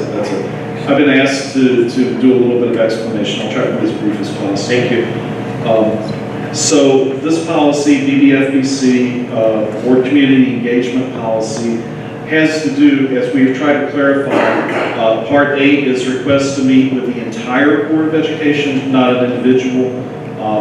And I will return to this because I think there is perhaps one minor change that we should at least consider here. So we've revised the wording between the work session and tonight to try to be very clear, almost mind-numbingly clear, that Part A is all about the entire Board of Education. And then in Part B, we're talking about an individual board member, and with also the clarification, we're less than a quorum of board members. So those are all shaded text there. And then in the 3 parts there, it says in Part 1, under B, out of courtesy, the board is notified. And then there's clarity that the member is an individual member. Any necessary information is reported back. Now, what I've been asked to clarify is the part at the bottom, which we've added. Policy BAB, school board governance, offers additional clarification about individual board member, family, community engagement, and inquiry and feedback. If I could you please call up policy BAB so we can show everyone what is meant by this reference?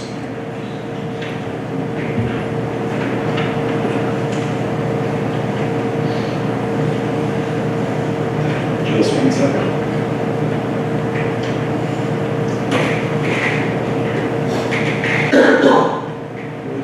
Policies. How do you read it? Well, no, there are a couple I want to focus on and have on the screen so that we're clear about what's being referenced. Okay. Yeah, if you could scroll down to the enumerated points. There, stop there if you may. So what is being referenced here, there are specific sections in policy BAB that tell us, based on balanced governance, which is the governance form that we are operating under, how individuals should interact with board members, and board members should interact with individuals and the community. And so under 1, Vision-Directed Planning, Part A, it says the board collaborates with families and the community to articulate core values and beliefs for the district. And in Part 2, Family Community Engagement, there are 3 parts under that, B, C, and D, that all relate to board and community. And so the board collaboratively develops vision and goals with staff, parents, students, and the broader family community. The board recognizes and celebrates the contribution of school and family community members to improvement efforts. And Part D, the board is responsive and respectful to family, community, inquiry, and feedback. And then one final point, effective leadership, number 3, actually, subparts A, B, D, and E. Board members are visible in the community. Board members develop relationships to improve student learning and opportunities for students. Part D, the board solicits input from multiple sources to assist in making informed decisions. And then Part E, the board establishes and sustains relationships with family, community leaders, city and county government officials, and state legislators. So I think that's most, maybe not all, of the ways in which the board in other parts of the policy is interacting with individuals, but also groups. So hopefully that gives context for this policy, because if you see it in isolation, it might give the idea that an individual board member is supposed to do X, Y, Z, but actually it's a much broader thing under balanced governance in terms of what we're supposed to be doing. Okay. Great, thank you for that context. Now what I would direct everyone to is public comments that have informed these revisions. The one thing, and I apologize, I did not catch it until now, But the one thing that really wasn't addressed that I saw was in the first paragraph under A, the last sentence. And so now we're back to BBFBC, sorry, playing games here. Right, and so there was question in the first comment here about the wording and the clarity of the wording in the Part A in BBFBC, the last sentence. Because the last sentence read, any request to meet with the entire board will be placed on the next available agenda and will be discussed by the board regarding attendance at the meeting and which members will attend. And there was a query from the public about what that meant. So we discuss it, but does that discussion have any bearing on whether the person goes or not? And so I'm sorry to not have caught this before now, but I do think that that's something that maybe we should discuss briefly, and either make a change here or send it back to policy committee. Can you articulate the concern one more time? Sure. Actually, we can one more time. Yeah, it's up there. So can you show the? I don't think okay. Well. Yeah. Fine. Okay. Well, then I'll articulate it. I guess I should say I understand the feedback, but I think with the word, I think the word that we, I guess I'm unsure how the change that you made. I think it seems like it addresses that concern, or at least to the extent. I think the question is whether a discussion is enough or whether there needs to be some kind of agreement, vote, something like that. It's ambiguous right now. Gotcha. And so this is just discussion. We've moved and seconded. I just thought that I didn't want to miss something that had been brought up by the public in case we could fix it quickly. If we can't, fine. If we don't think it needs to be fixed, fine. I just want to bring it up. If we had discussed and decided, Yeah. does that get us where we need to be? I think we're there. I think that this is the change that we, I thought actually spoke to this, and we also talked about just the fact about individual rights, that the law gives us permission to do certain things too. But then like anything else, these policies aren't set in stone. Get this out there and we need to amend it later. I think we can certainly bring it back. But I think this has been very well done, very thorough done. And I really appreciate the way you incorporate everyone's comments to try to make sure that everybody's voice is here. So I would say that this is a document. Comment. Yes, the law gives us permission to do certain things, but we discussed this before, and I was reading in one of the comments here, but the law does not give a board member a right to speak for other board members unless it is approved by the entire board.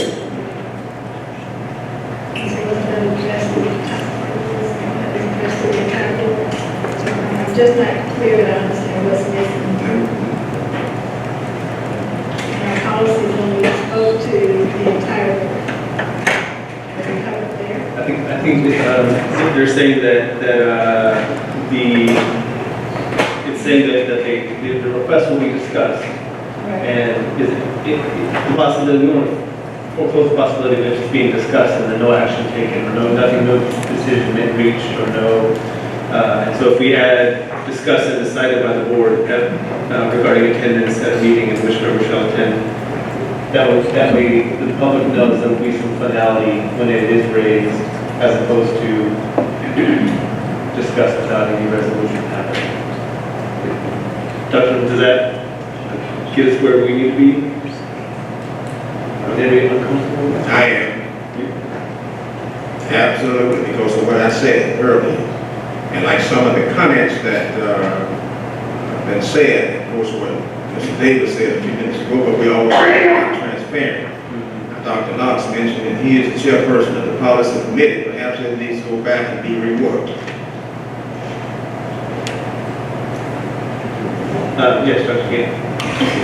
Regarding the concern of whether just like having the word discussed is enough, I would think that if I'm recalling our conversation correctly, that this first part is really dealing with like when the full board or like a group representative from the board is present. And I think to that end, for me, I would be okay with discussed and determined or decided, because it doesn't, because that's specifically for the entire board. Moving in that direction still gives individual members, if we look at Part B, the right to participate in a meeting or an event whenever we're requested to do so. Someone with the out of courtesy, just say this is where, I've been requested, or, I've been asked to do this. So if the entire board is going to be there, I would assume that, or a core group representing the board, I would think that it would be okay for the board then to decide if the entire board needs to be there. That doesn't feel like it's reaching into the individual rights necessarily. I foresee, like, if we leave it at discussed, then it may be at discussed for a while, and we may not have any. Now, what that does mean is that it could technically be then voted one way or another, which means that it could be a request that comes in and then the board decides not to go or not to have a representative there on behalf of the board. The other part of that, other end of that extreme, of course, is that we just keep discussing it and no consensus is made.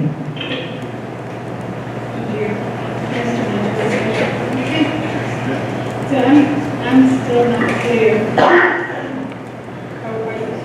The only question, discuss, mean vote, that's the one word, but that's the only substantive, doesn't mean vote. I have a friendly amendment.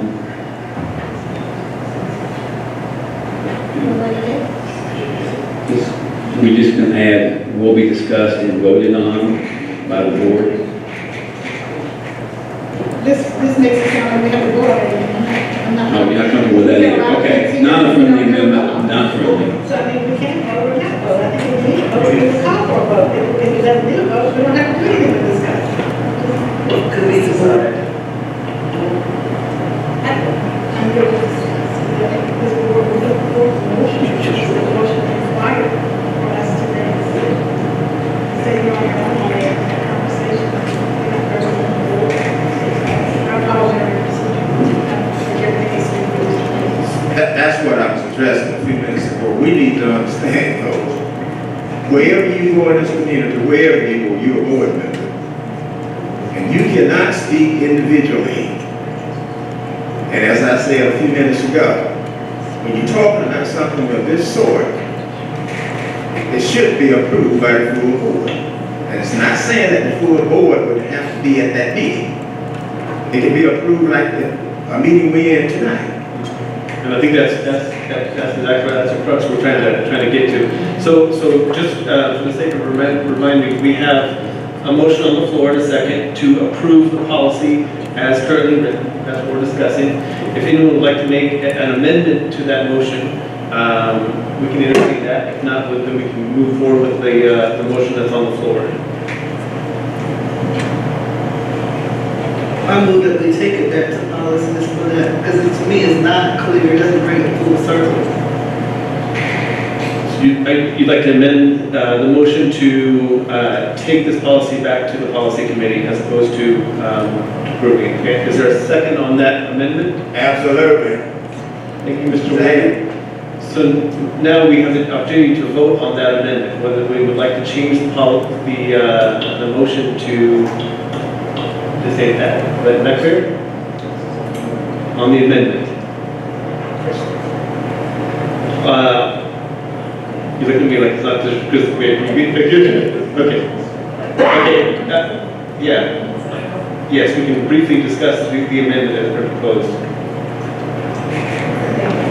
That's fine. Okay. All in favor of? Sorry, can I ask one question? Yes. If it goes back to the policy committee, and then does it go back out for 4 weeks after it? gets changed? Okay. Good, more question? We have an amendment and a second, right? We've got a second. Mr. Worthy, thank you. This is to send it back. This is to send it back to policy committee, or to change the amendment, the motion on the floor. That's right. All in favor of that amendment?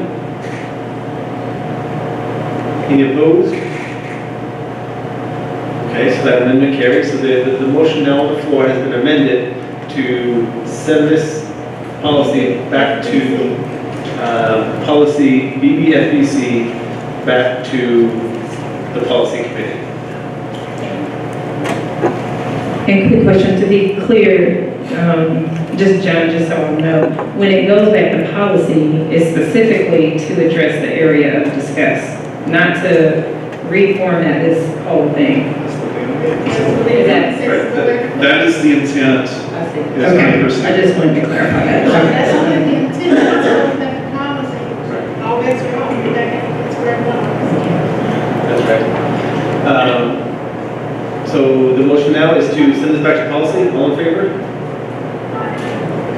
We did not take the vote yet. We voted on the amendment. So now the underlying motion on the floor is whether we take this back to policy. All in favor?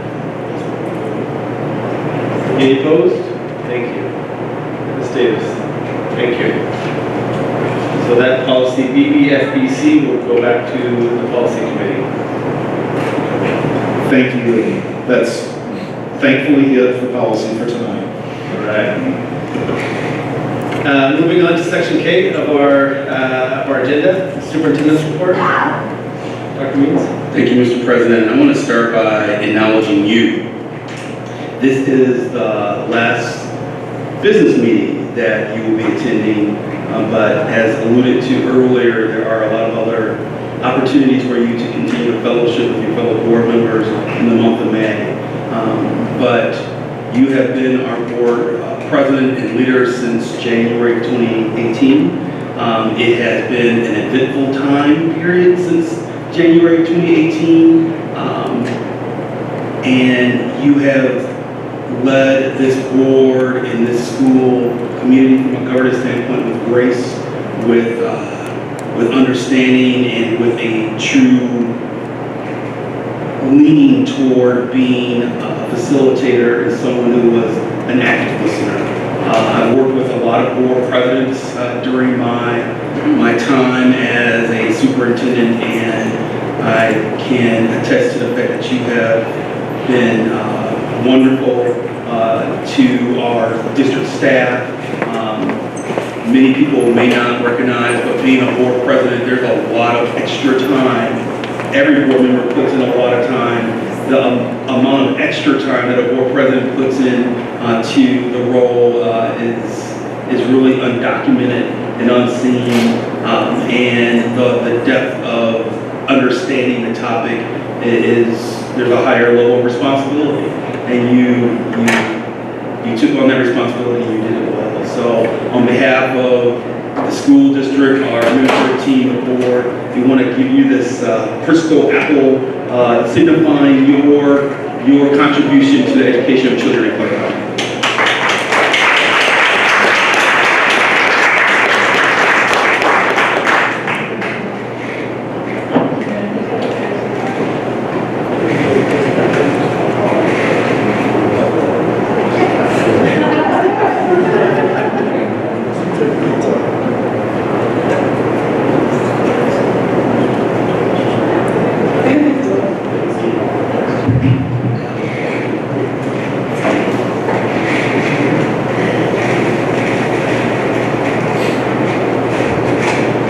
For the next part of my presentation, we've been sitting for a while, so I would like everyone to find an elbow partner.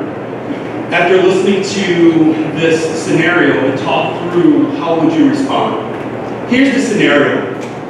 You are invited to visit an elementary school here in Clark County, by the way. While visiting the school, you come across a classroom of 11 students 9 are African American, 2 are Hispanic. When you inquire about the origin of the class, the instructional leader of the school informs you that at this elementary school, students are ability grouped. Please note, that's not a district policy. That's something that school has decided to do. When you asked about the objective of the class, you were informed that the students had been grouped in the class to keep them motivated. How would you respond?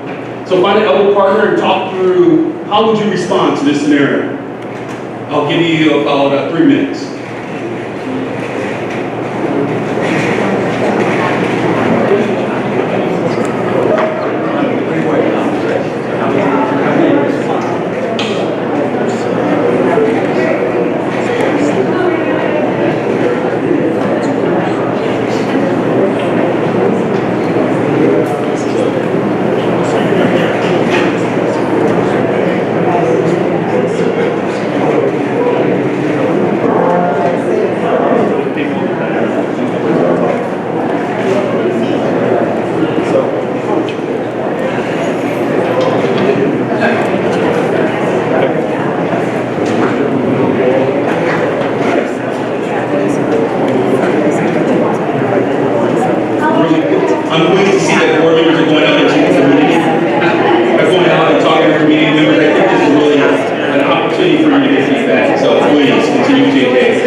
I'm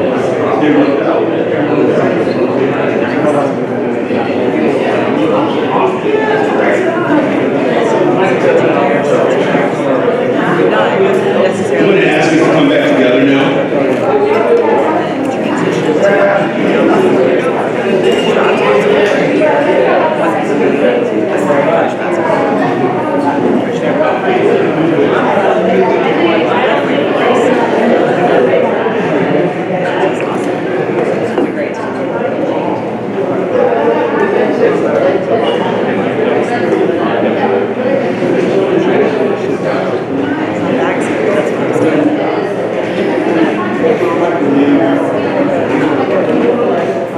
Where it is.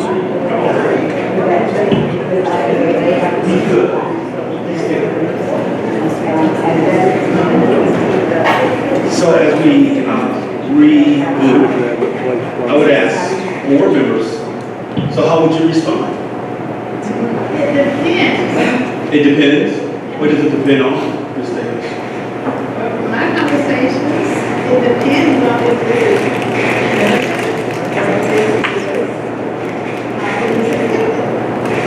and so, this was at, when you have for the teacher that okay, so I'm saying, if you have a core group of people that need the same motivation, this group seems to work well together. My position was, I think it's fine. But then when it came to a question of, wait a minute, is this punitive, and what school is this, and are they, again, I think the bottom line is, yes, probably fine. If you've got a core group of people and the resources directed to that group, I'm probably gonna be okay. Thank you. So we like to, it depends. It depends. Dr. Mays, I think the key terms in that statement out there, students are ability grouped. And immediately you walk into a classroom like that and you see 9 African Americans and 2 Hispanics, brain getting wondering if their ability to group. You see this all the time with African Americans and also, well, let's say minority students, be grouped together that way. My big question would be, okay, if it's ability to group, how many students are in this school? And you got a small class like that. If you're dealing with an elementary school of 500 students, and you got a class of 11 in there, 9 African Americans and 2 Hispanics, in my mind, something is wrong with that. Anyone else? We stated, sorry about this, this is we stated that definitely, going back to what you mentioned earlier about the principal making, those decisions, being able to show the growth of those students and how they arrived at that point of putting those students together and being able to document that and justify that. Yeah, I was discussing with 2 ladies who have both had a personal experience with the gifted program, because that's where we went. Because in that particular program, we know that we have disproportionality that needs to be addressed. We didn't have any solutions. It was so I'm just saying that this is not a hypothetical situation, and so I guess that's as far as we got. But there was one of the ladies I talked to. She purposely her daughter did not attend the gifted program in high school. It was a language class, English arts class, and she wanted her child to be with a regular English arts teacher. So anyway. We had a couple questions about, or I guess one question about what it means to keep them motivated and what that actually means as a driving factor of putting students together. So how would you measure that? Why do you think that these students together would create a more motivating environment? And that was one of the biggest things that we talked about. Anyone else?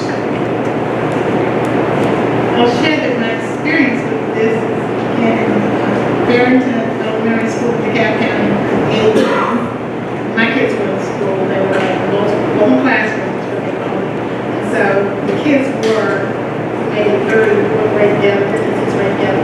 We're all in one big space. But everybody was grouped based on where they were in their academic pursuit. So if you were reading on the seventh grade level, the seventh grade level kids were grouped for reading. The seventh grade level, their instruction had more rigor. If you were at a different level, then that group was grouped. It didn't matter whether you were third or fourth grade or how they did it. But to me, my kids really thrived in that environment because they tend to want to read. They always wanted to, always very knowledge and desire to do so. And so it was very comfortable for them to be in a room where maybe my math isn't as strong, and I'm with this group in math, but my reading is awesome, and I'm with this group in reading. So that's my experience, and that's my lived experience. That's what I brought to this situation. Anyone else? I want to make sure everyone has an opportunity to get away.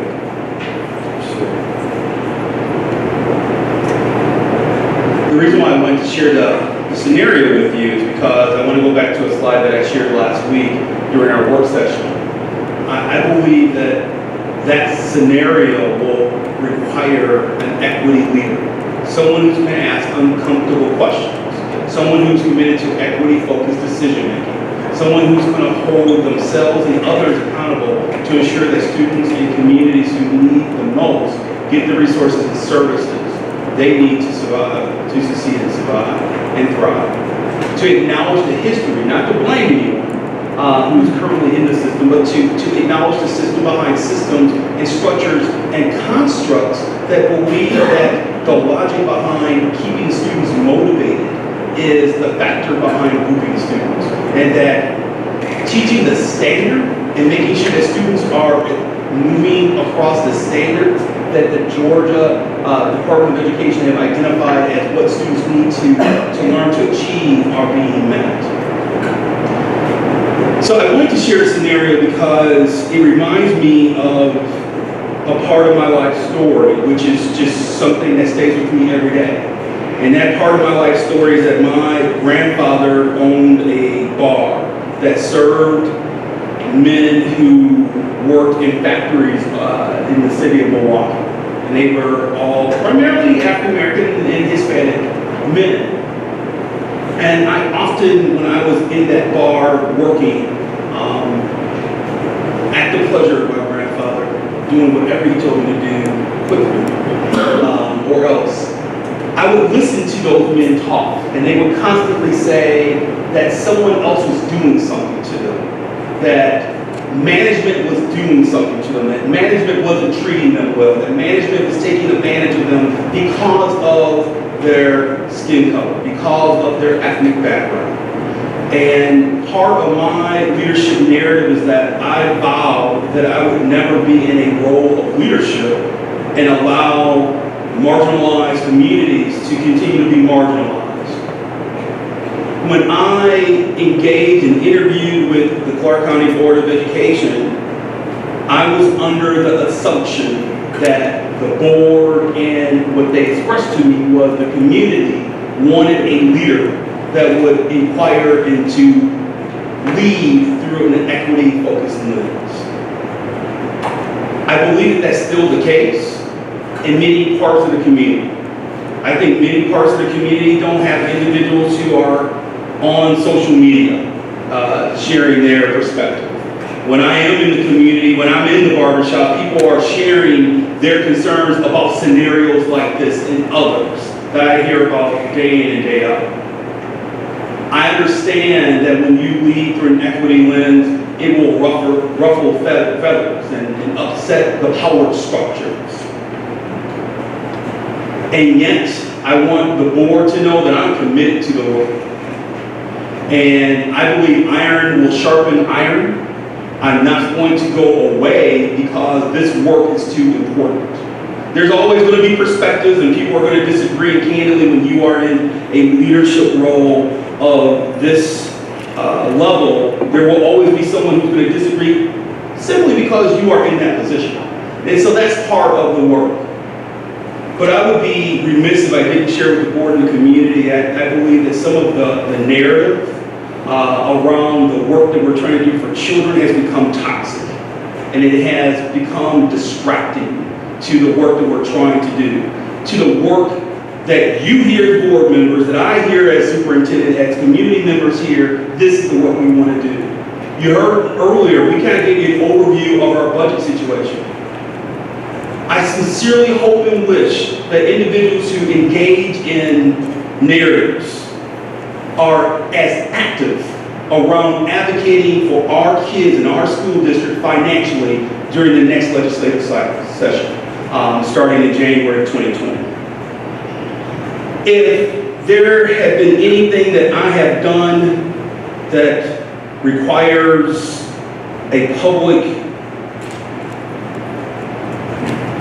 admonishing, something that has been ethically wrong, I would talk with the board. I'm disappointed that we have a community right now that assumes guilt until proven innocent. And it makes the work somewhat distracting, but you need to know that you have a superintendent that isn't going to back down to this type of work because certain individuals have a perspective. I'm a pretty decisive man. Believe it or not, I'm African American as well. And I have been told that when a man of color is decisive, sometimes that causes reactions. I'm not going to stop being who I am on behalf of the children of Clark County, all the children of Clark County. I wanted to use this superintendent's report to share with the board and the community that if we could refocus on the work of the children and stay within the budget confines and the policy issues that we need to address, I am confident that we can improve the academic and social emotional status of all of our kids. And the work that we're doing right now, I'm proud of. I'm proud of our team. It feels as if we finally have a full team for the first time after being here for 2 years. And the sky's the limit in terms of what we can do. But the conversation around my involvement with teaching a course over the last few weeks, or if I am a duly decorated doctor of education or other issues, I believe distracts us from the work that needs to happen. But I also understand, and I'll close with this, I think I shared this when I made my introduction to the community, that one of my heroes is Dr. Martin Luther King. And I'm a history teacher.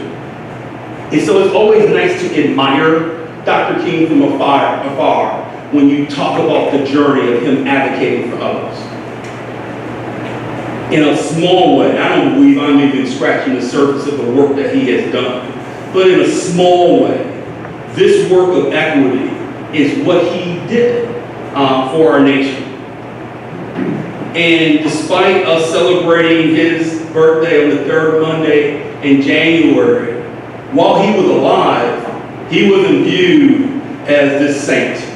He was viewed as a rebel rock. He was viewed as someone who, it was appropriate for you to push the buttons, to ask what is wrong with him, what ethical things has he violated. And so, if in a small way, my superintendency is in alignment with the work of any advocate for the marginalized, the historically marginalized, I do the work with pride. We're going to continue to do the work. And I am confident that if we are allowed to do the work, that all children will benefit. Mr. President, board members, that's the conclusion of my superintendent's report. Thank you.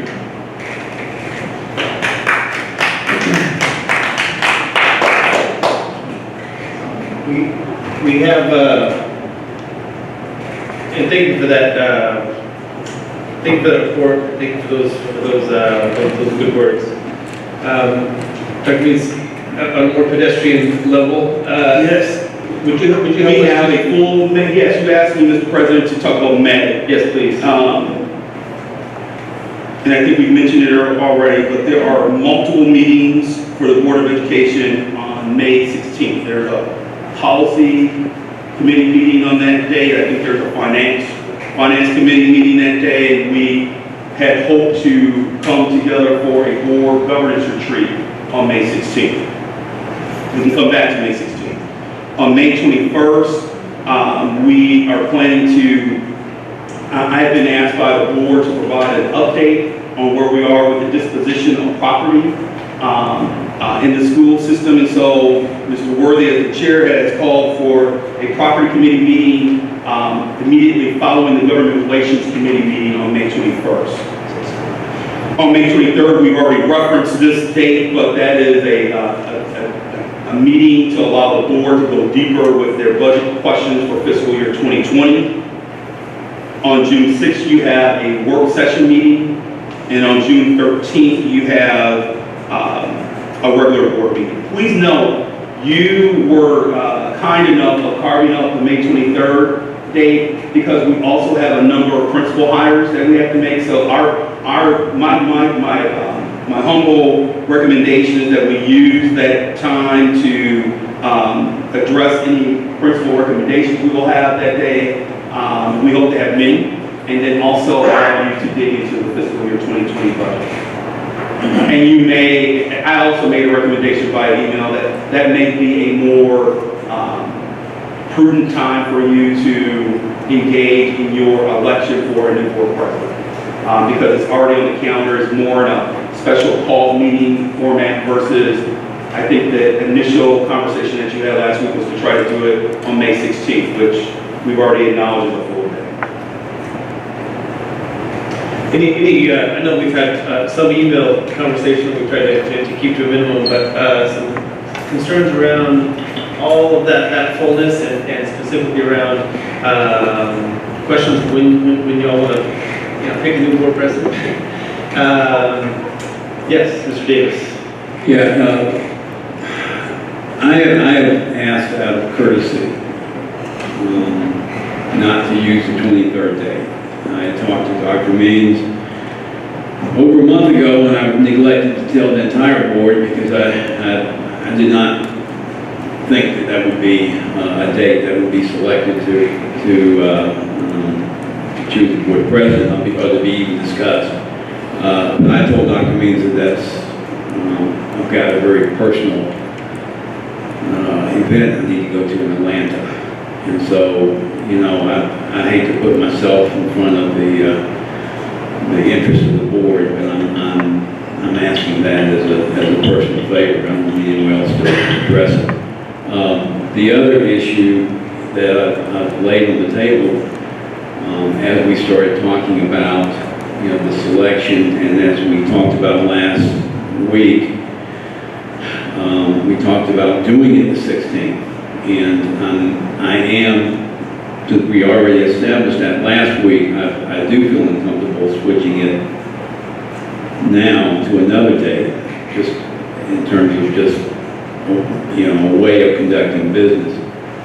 I'm also, am mindful of the fact that on the 16th is also Plastic City graduation.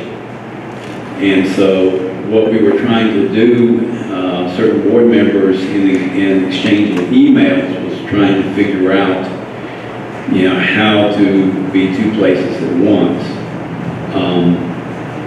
And so, then we started talking about, having a meeting, having our work session over at Clark Central and then breaking for the graduation of Plastic City and then meeting back again. So what I'm proposing, at least laying out on the table, just for discussion, and I appreciate the chair and Dr. Means' willingness to let me do this, is what I'm proposing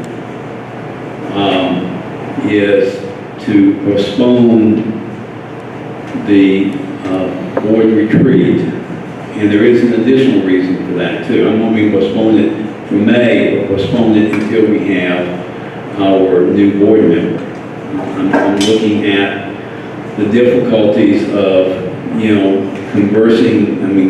combining 9 different individuals into one voice. And I would like to have that ninth person here before we have that retreat. That, I just lay that out there. So my proposal was to go ahead and postpone the retreat until a later date, and then have a meeting after the graduation of Clark Central, of Classic City, for the election of our board president. So there's a total, I just want to go back to the Classic City high school graduation. There's a total of 17 graduates.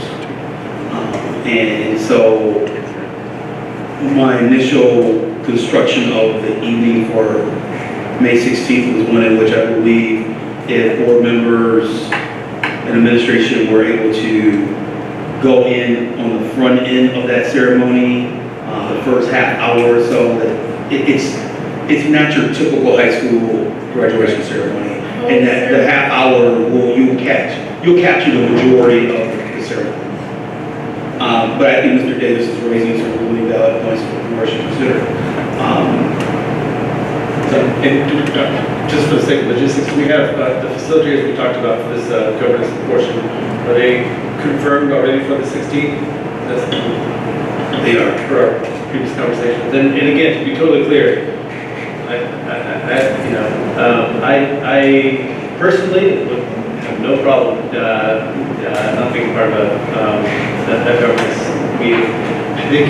I think having sooner rather than later, we talked often about the need to discuss some of these governance issues, and I think plowing on with it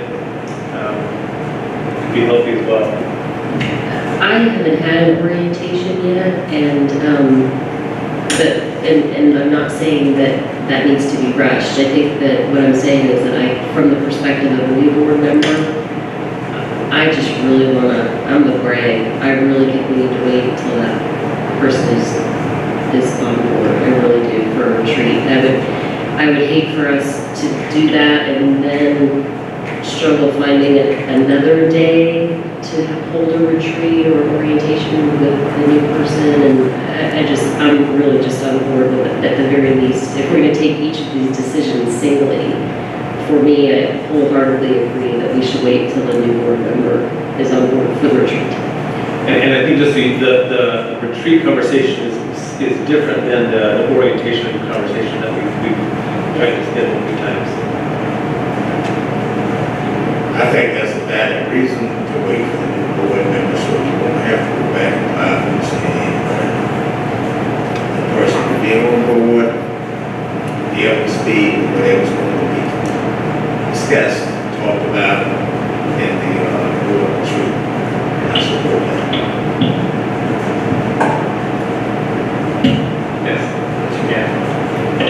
I know I was originally one of the people thinking like, we need to go ahead and get this. Also, I foresee it being like maybe a long-term thing, like that we revisit at times maybe. And so I certainly understand those perspectives, and would be open to, being flexible from that standpoint. Because I know I was one of the ones like pushing it, saying, we need to have a retreat and we need to have it now, Yes, Dr. Means. So candidly, I think part of the concept behind having the retreat sooner than later is that things are not optimal, even as a governance team. Even if you subtracted Mr. Bybee from the equation, it's just not as optimal, not only for the 8 board members, but then how it trickles down to staff. So I think that was part of the logic as well. But I think Mr. Davis has made some really important points that should be acknowledged, and Dr. Berry confirmed them. So duly noted. I just wanted to share the logic, the original logic of trying to have the retreat as soon as possible was there was a concern about the board being as optimal from an operations standpoint as possible, and it was acknowledged that it's not there right now.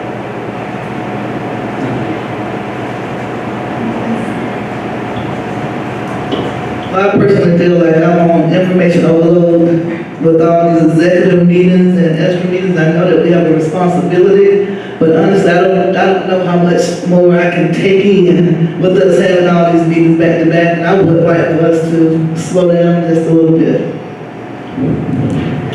And I'll speak up and say that I think that we have some challenges in terms of operating.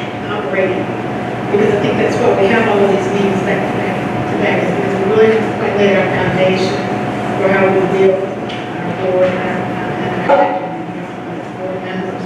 I'm not suggesting we push forward, but there has to be another discussion. I guess we'll just take that to the executive session because we can't, we have some things that we need to take care of.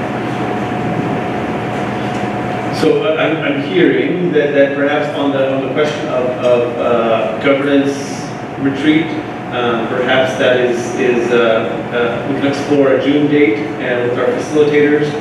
How do we do that? We have to have 30 days to get on board, right? So we're not talking about June, we're talking about all the way down to July, August sometime. And so in between now and August, what do we do as a board so that we can actually do the work that we are charged to do? And so that's not really my only concern, is how we get to that. So we can have that conversation another time, but I really was wondering that if we put a foundation in place, it would be awesome for the next board member to walk on board and be welcomed into an environment where we're all on the same page and moving forward together. That's in July, that's the month that we don't meet, that's vacation. So that means this retreat will happen until. So full disclosure, if you remember, I think it was last spring, the board committed to meeting in July potentially due to hiring. Now, we're hoping not to have to call that in. But if I recall, but I could be wrong, but I recall the board saying, no, we're willing to meet to keep the hiring process going. Yeah, if we need to approve personnel, yes, we can move, and do that. I'm just sharing, Mr. Worthy, I'm just sharing it to state, unfortunately, I think we're in a time period right now where there's a lot happening. And I will try to measure the agenda as much as possible and try to slow it down as much as possible, but unfortunately, I think in the past, the board actually had a chance to have July off. And you talked as a group and said that you would be open to meeting in July. I'm looking at the last week in May, I don't see anything on this calendar. Well, I think traditionally, Mr. Worthy, I could be wrong, so please correct me. I know you didn't have the history, but my understanding is that board members have attended those budget hearing meetings, and so that's the last week in May, on May 28th and May 30th. I think we're required to at home. At least it was when I came on the board, we were expected to at least rotate. So that's the last week, and so I think some of you are going to be committed to dates on May 28th and May 30th, so I think that's the reason why we stayed away from that week. But what I'm thinking now, with those budget hearings the last week in July, they are earlier in the day, in the afternoon. And of course, if you look at having a retreat from 4:30 to, it's not to say whatever, but I'm gonna take that back. 4:30 to 6. 5:30.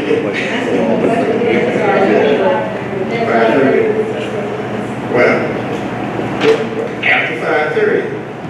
Remind me of the timeline again. So once you announce your resignation from the board, then we need to get the advertisement out to the community.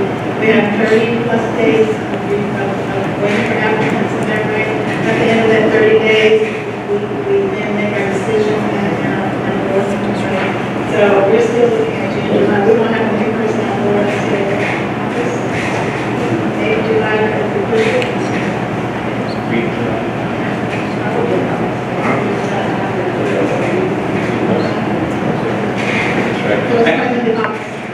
I wanted to confirm with legal counsel, you are required, I mean, at least some of you, not all of you, I mean, we don't want to have a quorum, but there is a requirement to have board representation at all budget hearings. Yes, required. So it's required. Now, you've divided it up in the past. I think typically you've had at least 2 board members there, so at least there was some type of representation. That's our puzzle. Yeah, and let me, I'm sorry. Yeah, go ahead. You know, and that does bring up what Tawana said too, in terms of, I mean, this is the time, not only do we have graduations, not only do we have, you know, personal obligations with graduations too, but we're also, there's a lot in that budget that I feel like I need to come up to speed on. And so I don't know if just if a 2-hour meeting is just gonna cut it. So Are you talking about the Q&A on the 23rd? yeah, I'm just saying there's a lot on our plate right now. That's what I'm saying. It's a true statement of facts. It doesn't help us get into a resolution. I mean, we have questions around when we want to elect a new president, and if we want to hold a retreat in May versus August. It sounds like July or August. Do those come up to a vote, or is that inappropriate, Robert's Rules of Order, or? So, great question. You're not in a position to vote right now. I think your current president and vice president is taking the temperature of the group. Okay. I'm also listening to you. It sounds like clearly May 16th is not happening for a retreat. That's not happening. From the feedback I'm hearing from the group. And it sounds like you really want to dig in and try to keep the agenda as clean as possible for May 23rd. And do it in a way where you can still adjourn the meeting at a reasonable hour of the evening. Right? So you're not leaving at 10 o'clock or 11 o'clock at night, as you have been in the last few meetings. And as you will. On May 16th again, we have policy, finance, and then we have that was also the retreat. That was also the date that we chose to select the board president. You know, in the work session meeting last week, that's when we kind of put our heads together. And we need to leave this discussion with a time so that the public who are watching us on screen will know what our next step is. So May 16th, we have like isn't there like a week's delay between nomination for president and the vote for president, and isn't it? So we're gonna be able to do all the same thing now?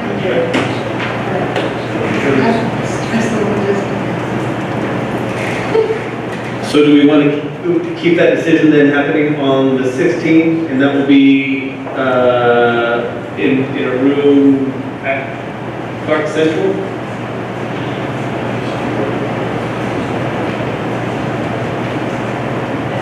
That's not right? I mean, I think if we're at the graduation and we're a half hour to an hour, that starts at 6. We could hold the vote at 5 or 7, maybe.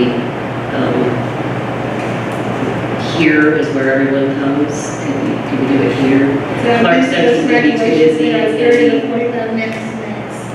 So it'll be too difficult for anyone in the community who wants to attend the vote meeting to park at Clark Central. I think we might want to have it here. And if those are the only 2 things that we're doing, it's not hard to travel from Park Central to H2. So that's just my opinion.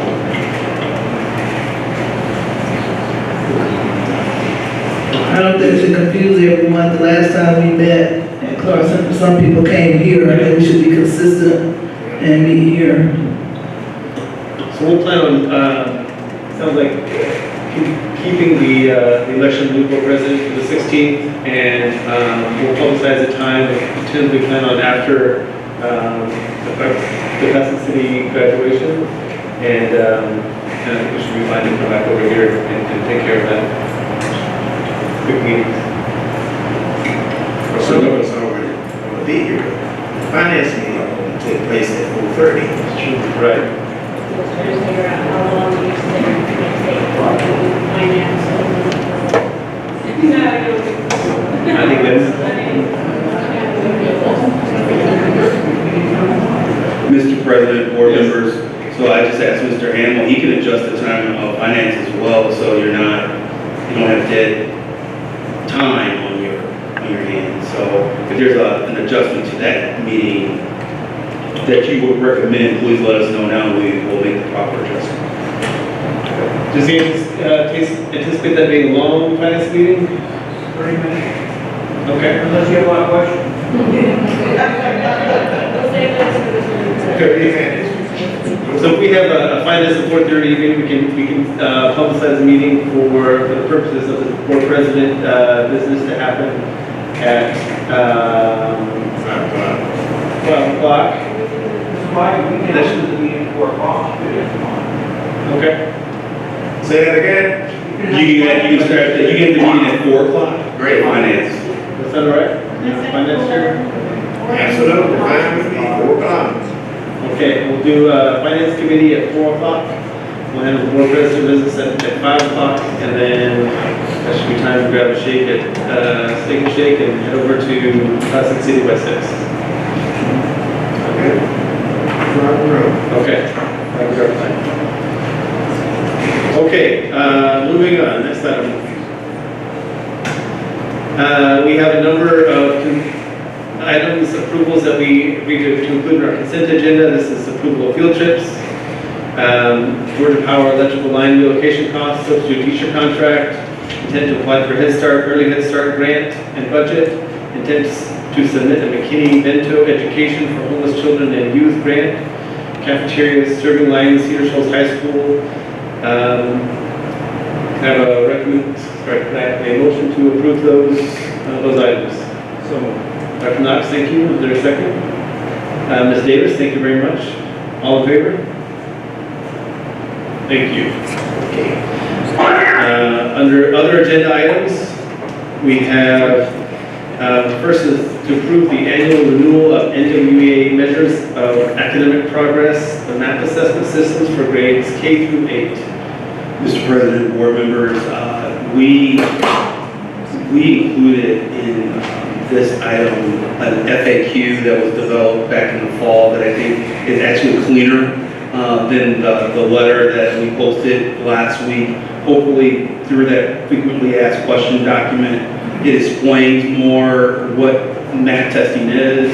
We've also posted it online for parents to read as an information piece.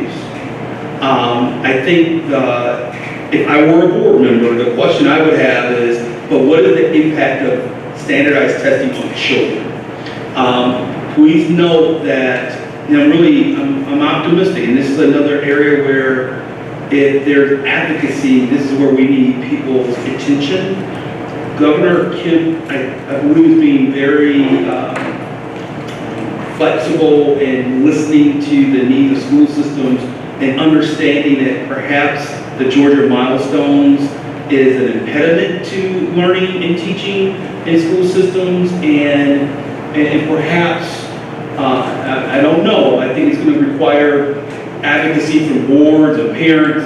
Perhaps there will be a movement where we're not bound to the Georgia milestones anymore, but we will have flexibility. Please note that in 2001, when No Child Left Behind became the nation's law, that's when statewide standardized assessment became a booming industry. Prior to No Child Left Behind, in the 90s and the 80s, standardized testing was more of a localized decision. Many of you probably took the Iowa basic test because educators decided that was what was a good indicator of growth. We use MAP to do the work around measuring if students are growing appropriately. Unfortunately, the Georgia milestones is just a tool to determine what kids learned or were able to perform on that day. There's a consortium that we are continuing to talk with in the state of Georgia that they're using MAP as their alternative to standardized testing.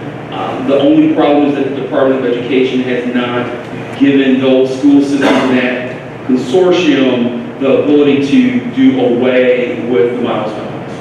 And so we are very interested in joining that consortium of school systems that are using MAP if the Department of Education would allow us to not expose our kids to the milestones. So in essence, let us use math because teachers they're using it to influence their instruction.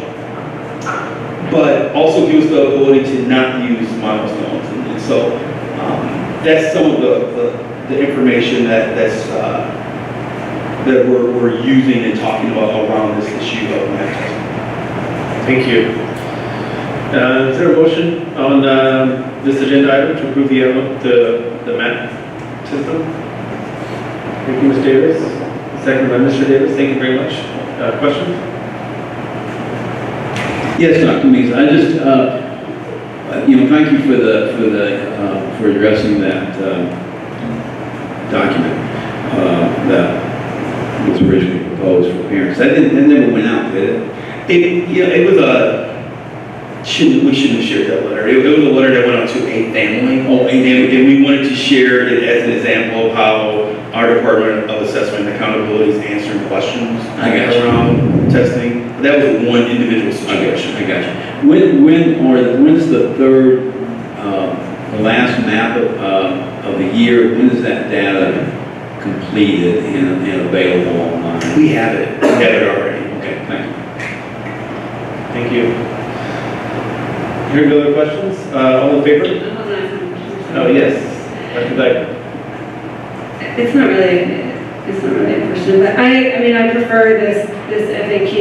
I think the only thing that it doesn't address for me as a parent reading this is the goal setting. And that is something that I know that parents, especially of elementary school students, were really concerned with, especially like kindergarten students and any elementary school student really being asked to set a goal for themselves, which was really just a number on something that they didn't even really know what it was. So that is just something I think the math tests provide good information, and I hope that they don't take up a lot of time, and I hope that they can replace the milestones, but I think the goal setting is something to think about. That's good feedback. I think we're still learning how to utilize that goal setting tool appropriately, and so yes, fair enough. That's good feedback. Thank you. Thank you. Okay, so do we have a motion to approve this agenda item in a second? All in favor? Great, thank you. The next item is to approve the annual renewal of the ECRA Group Data Dashboard and Local Growth Model. Is there a motion? Thank you, Ms. Davis. Move to approve this item. Is there a second? Thank you, Mr. Worthy. I just a few comments. I appreciate the feedback from, and this is really the proper use of a work session. You gave us the feedback of you needed more data. I hope everyone had time, maybe not, but the presentation of what's included in the tool. There's 3 items. One item is the dashboard, which I shared last week, is low-hanging fruit. If you've gone out to the website recently, we have made it more prominent, and we've cleaned it up as well. We worked to clean that up. There were some question marks in some of the tiles, and it wasn't being maintained well, so that's been addressed. But that's the first of the 3 tools. The second is something around a school improvement tool that actually gives principals the ability to project growth, and where not only a student should grow over the course of a year, but also a cohort of students for an entire school. And our principals have indicated that it's really a powerful tool. We've done our due diligence in making sure that professional learning has trickled down to principals, assistant principals, and instructional coaches. The third item, and I think I sent over to you what it looks like in terms of the tool, but the personalized learning profile is something that I'm really excited about, that we can look at kids through a whole child lens, not just a score. Those of you who are educators, you will, and maybe, I don't think it's uploaded on Word docs, but I think I emailed it to all the board members. you have a profile of what it looks like. I don't think that's it. But this is that profile is shared, each teacher has access to. Correct. So that we actually see that, we see that child's performance and what things are in the body. One of the questions from one of the board members was, so how does the propensity growth model work? What we're really excited about with the ECRA tool is that they take any assessment tool. So it can be milestones, it can be our unit pulse assessments. The analytics behind this tool will take that statistical point, and then they're able to predict what the growth should be, which I think is really important. So often the community, unfortunately, I'm focusing on the greatest area of need in our kids who are not growing. This is where this tool is really important for our kids who do grow naturally on a school year, or kids who are gifted. Because sometimes those are the students who are shortchanged in our system in that they grow, but they're not growing at the propensity that they should grow based on their intellect that they bring to school. And so this tool says, no, if student A is in school with you all year, this is where they should be. And so while they may be a fourth grader reading at the 8th grade level, if they are growing appropriately, they should be reading at the 10th grade level by the end of their school year. That's the power of this tool. The other component of the tool, and Dr. Berry, I hope I'm answering your question, is that it takes all assessment tools. And that's a power statistically that we have never seen with a product. I think it was brought up last week, so I just want to make sure that we say it again. ECRA and a group called Hazard Young and Atia are one and the same. They're based out of the state of Illinois. They have two different purposes. So ECRA is more of the analytics and school improvement portion of their organization, and then they have the for those of you in the private sector or more committed, more familiar with school systems at the K-12 level, they also do superintendent searches. And so Hazard Young and Atia was the group that was selected to do the superintendent search that you just concluded 2 years ago. So, I want to be really clear. When we're looking, actually, I'm going to ask for again. Can we get back in one of our meetings, can we just get a demonstration of what we're seeing here in the 3 modules? Sure. Okay. I have a question about how it works a little bit. So you can put in anything. You could put in the grades from your history course that you're taking right now. And so then my other question is, I can see how I can project things based on the milestones or whatever standardized test. Is it pulling normed data for those? And then is it able to do anything like that with the individual classes? So for example, if you have a B in your history class, is it then comparing you to other students within that same history class? So it can pull all of that data. That's great. Yes, Mr. Davis. Yeah, just a quick question. I think I understood you correctly. When you said that you can put in under data, does someone have to sit at a keyboard and enter the data, or does it interface well enough that it kind of dumps? No, that's the downside. Someone has to upload the data. So Mr. Barlament he works in that portal a lot. He works along the three tools. He spent most of his time this year on the school improvement app. And as we've already identified, he has to have a calendar reminder to say go back in and look at the dashboard to make sure that it's updated with data, because it's not automated. And we're spending a lot of time, Dr. Mike, we pulled together a team of maybe almost 20 people, a curriculum coordinator, our behavioral specialists, counselors, to say, so what do we want to see in this personalized learner profile? Because I think unfortunately in this era of testing that sometimes the child is identified by a number only. You can see with this personalized learner profile, it can, we have the ability to have students write essays on what do they see themselves becoming in 10 years, and then that can be uploaded to the profile as well. So we try to make it as comprehensive as possible. That's still being built out. We're hoping that it is prepared and ready to go for the next school year. Are the teachers required to, how do we cover all the teachers? We're going to roll it out really slowly. And so next year, we just want to make sure that principals, assistant principals, instructional coaches are using it.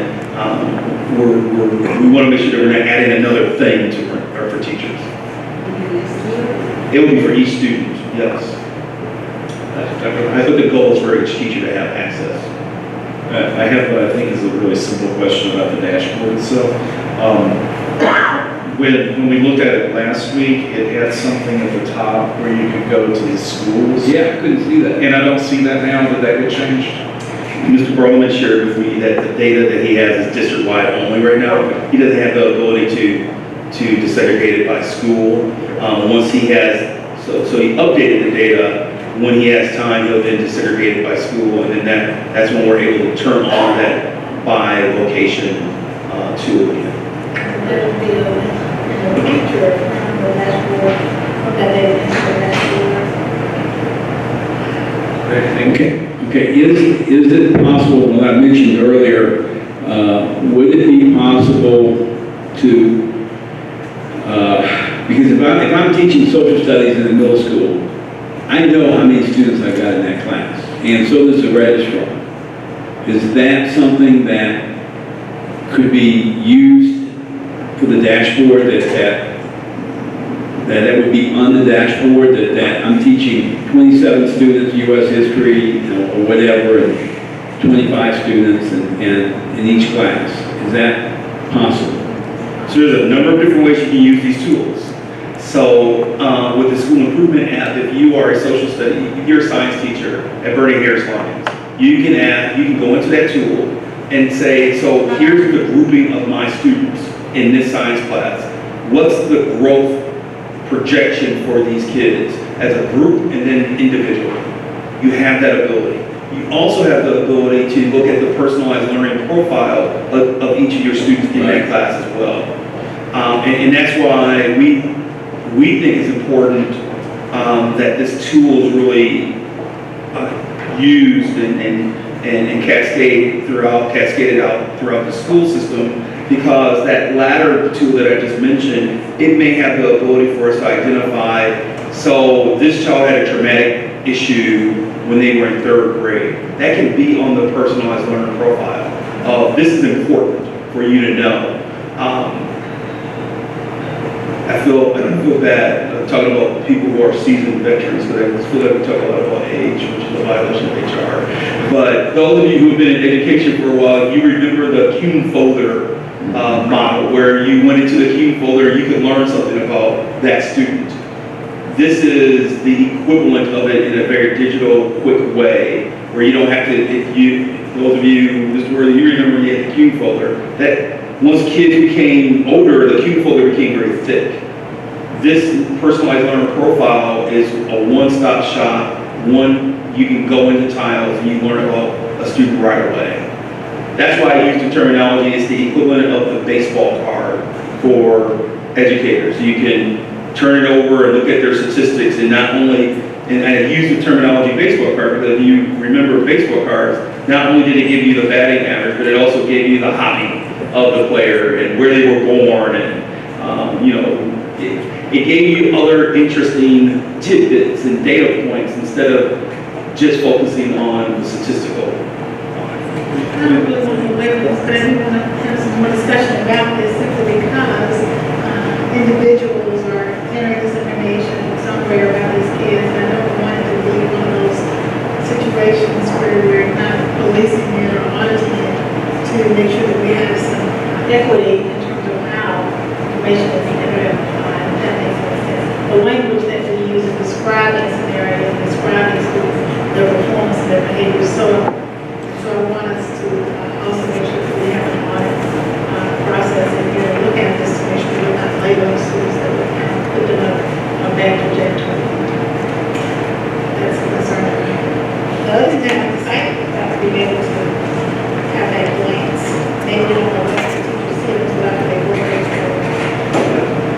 So we have okay, and it sounds like we are going to have a time to really kind of, there's a lot of interest in the board to dig in and see what's possible. That's fantastic. And see what's, and the immediate issue for us is whether we want this or not, right? Go ahead. Do students get to see their I believe it should. And so we had to just talk about protocol for how to make that It happen. just seems like it'd be a nice thing for students. I agree. That's great. There are not a lot of school districts who are using this tool, and so they are, this organization is interested in really unpacking it for us. I think we may be the largest district that have utilizing the tool. Okay, we have a motion and a second to approve this, this contract. All in favor? Any opposed? Thank you. We also received, under section N, personnel recommendations. The first of seven building principals are being recommended to you this evening. You probably noticed earlier tonight there was a group of people who ducked walking out. They were interviewing. They were interviewing for principals, and they were deliberating at the local school governance team level just this evening. I believe that was for a middle hiring process. So we have a lot of teams working right now and giving us feedback. But we have a recommendation of Dr. Singh.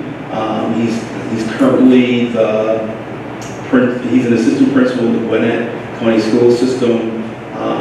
We're recommending him for the Oglethorpe Avenue Elementary School position. We're really excited. He has a keen interest in the dual language immersion program. This is something that we want to continue to support well beyond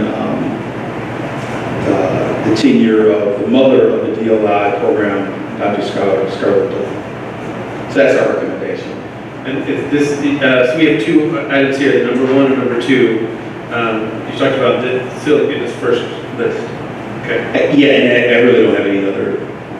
There isn't anything that is that stands out with the first list. Okay, great, thank you. Let's go ahead and take these. Should we take these separately since they're listed twice on the agenda?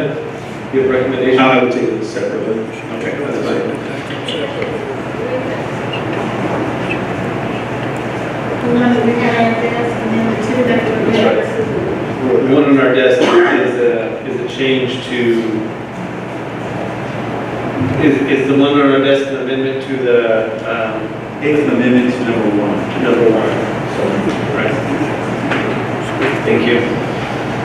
I'd like to entertain a motion to approve the personnel recommendations number one. Thank you. With that, we set the superintendent's recommendation for these personnel. Thank you. Is there a second? Thank you. And again, we're talking about the ones included in N1 and the addition on our desk and paper. All in favor? Any opposed? Thank you. Yeah, I want to make sure that those who oppose have the opportunity to articulate any concerns that you might have. Do you want to take any time? I'll just mention briefly that with each of the personnel lists, I asked earlier, like, what is our vote? And so for me, I just want to learn and hear more about processes, so the HR processes. Also, I've noticed on, I think, a good bit of the personnel list that there are one or two people that tend to like resign immediately. And so for me, it's not necessarily about the appointment, but more so about like those resignations and when people are leaving. I've seen a good bit of them, or not a lot, but typically from transportation. And so I just I want to know more. My vote is the only way to get there. Thank you. Yeah. Same with me, I would like more information, especially with resignations and firing. Also, I just want to make sure I understand the process. I have heard from community members, to be frank, in the transportation area. So I'll feel more comfortable once we start having exit interviews, and I can be more sure about what the process is for persons leaving or being let go. Thank you. Thank you. We have, Mr. Frank. So that's good feedback, and we can definitely address those issues. I'll use the terminology again. There are certain things that we hold tight as a school, as a district, and certain things that we hold loose. And one of the things that we hold loose is that process of, so what does who's saying what when the interview process is happening at transportation? And so we don't have a protocol that says, here's how you talk to people during the interview process. It's not that tight. Our HR department isn't large enough where we are able to deploy members of HR to then handle transportation. I think there are opportunities for us to provide professional learning, and so that people are more knowledgeable on how to do hiring and how to treat employees. But I appreciate the feedback. We can, once things slow down, we can definitely have a work session where we talk about, so what does the hiring process look like? And candidly, we're anxious to do it, not only from a transportation standpoint and our custodial group, but since I've been here, there's been a concern from the board level of we hire too late. That hiring late really isn't on HR at all. And we've been somewhat coy in saying it, so let me be very direct. It's at the principal level. It's at the school level. We will hire people as quickly as a principal conducts their interviews and make a recommendation to human resources so then they can do their due diligence in running background checks and so forth. If a principal says, well, I kind of like the summer, I'm going to drag my feet a little bit, and now, oh yeah, it's July, I should hire for those 5 positions. That's what's happening. Unfortunately, then the narrative becomes HR hires slowly. And so we're anxious to have that conversation with you as well. But I appreciate the feedback. This is really good to know that, and we've talked about it before, that we can dig into that work. So thank you. We have, under personal recommendations, we have what's on our agenda as late contract additions. And as recommendation to approve these as well. Thank you. Is there a motion to do that? On the first one? We did. I'd like to entertain a motion around the late contract additions. I move that we accept the superintendent's recommendation on late contract additions. Approve those late contract additions. Thank you. Is there a second? Thank you, Mr. Dyckman. All in favor? Thank you. Any opposed? Okay, just one. Yeah, thank you very much.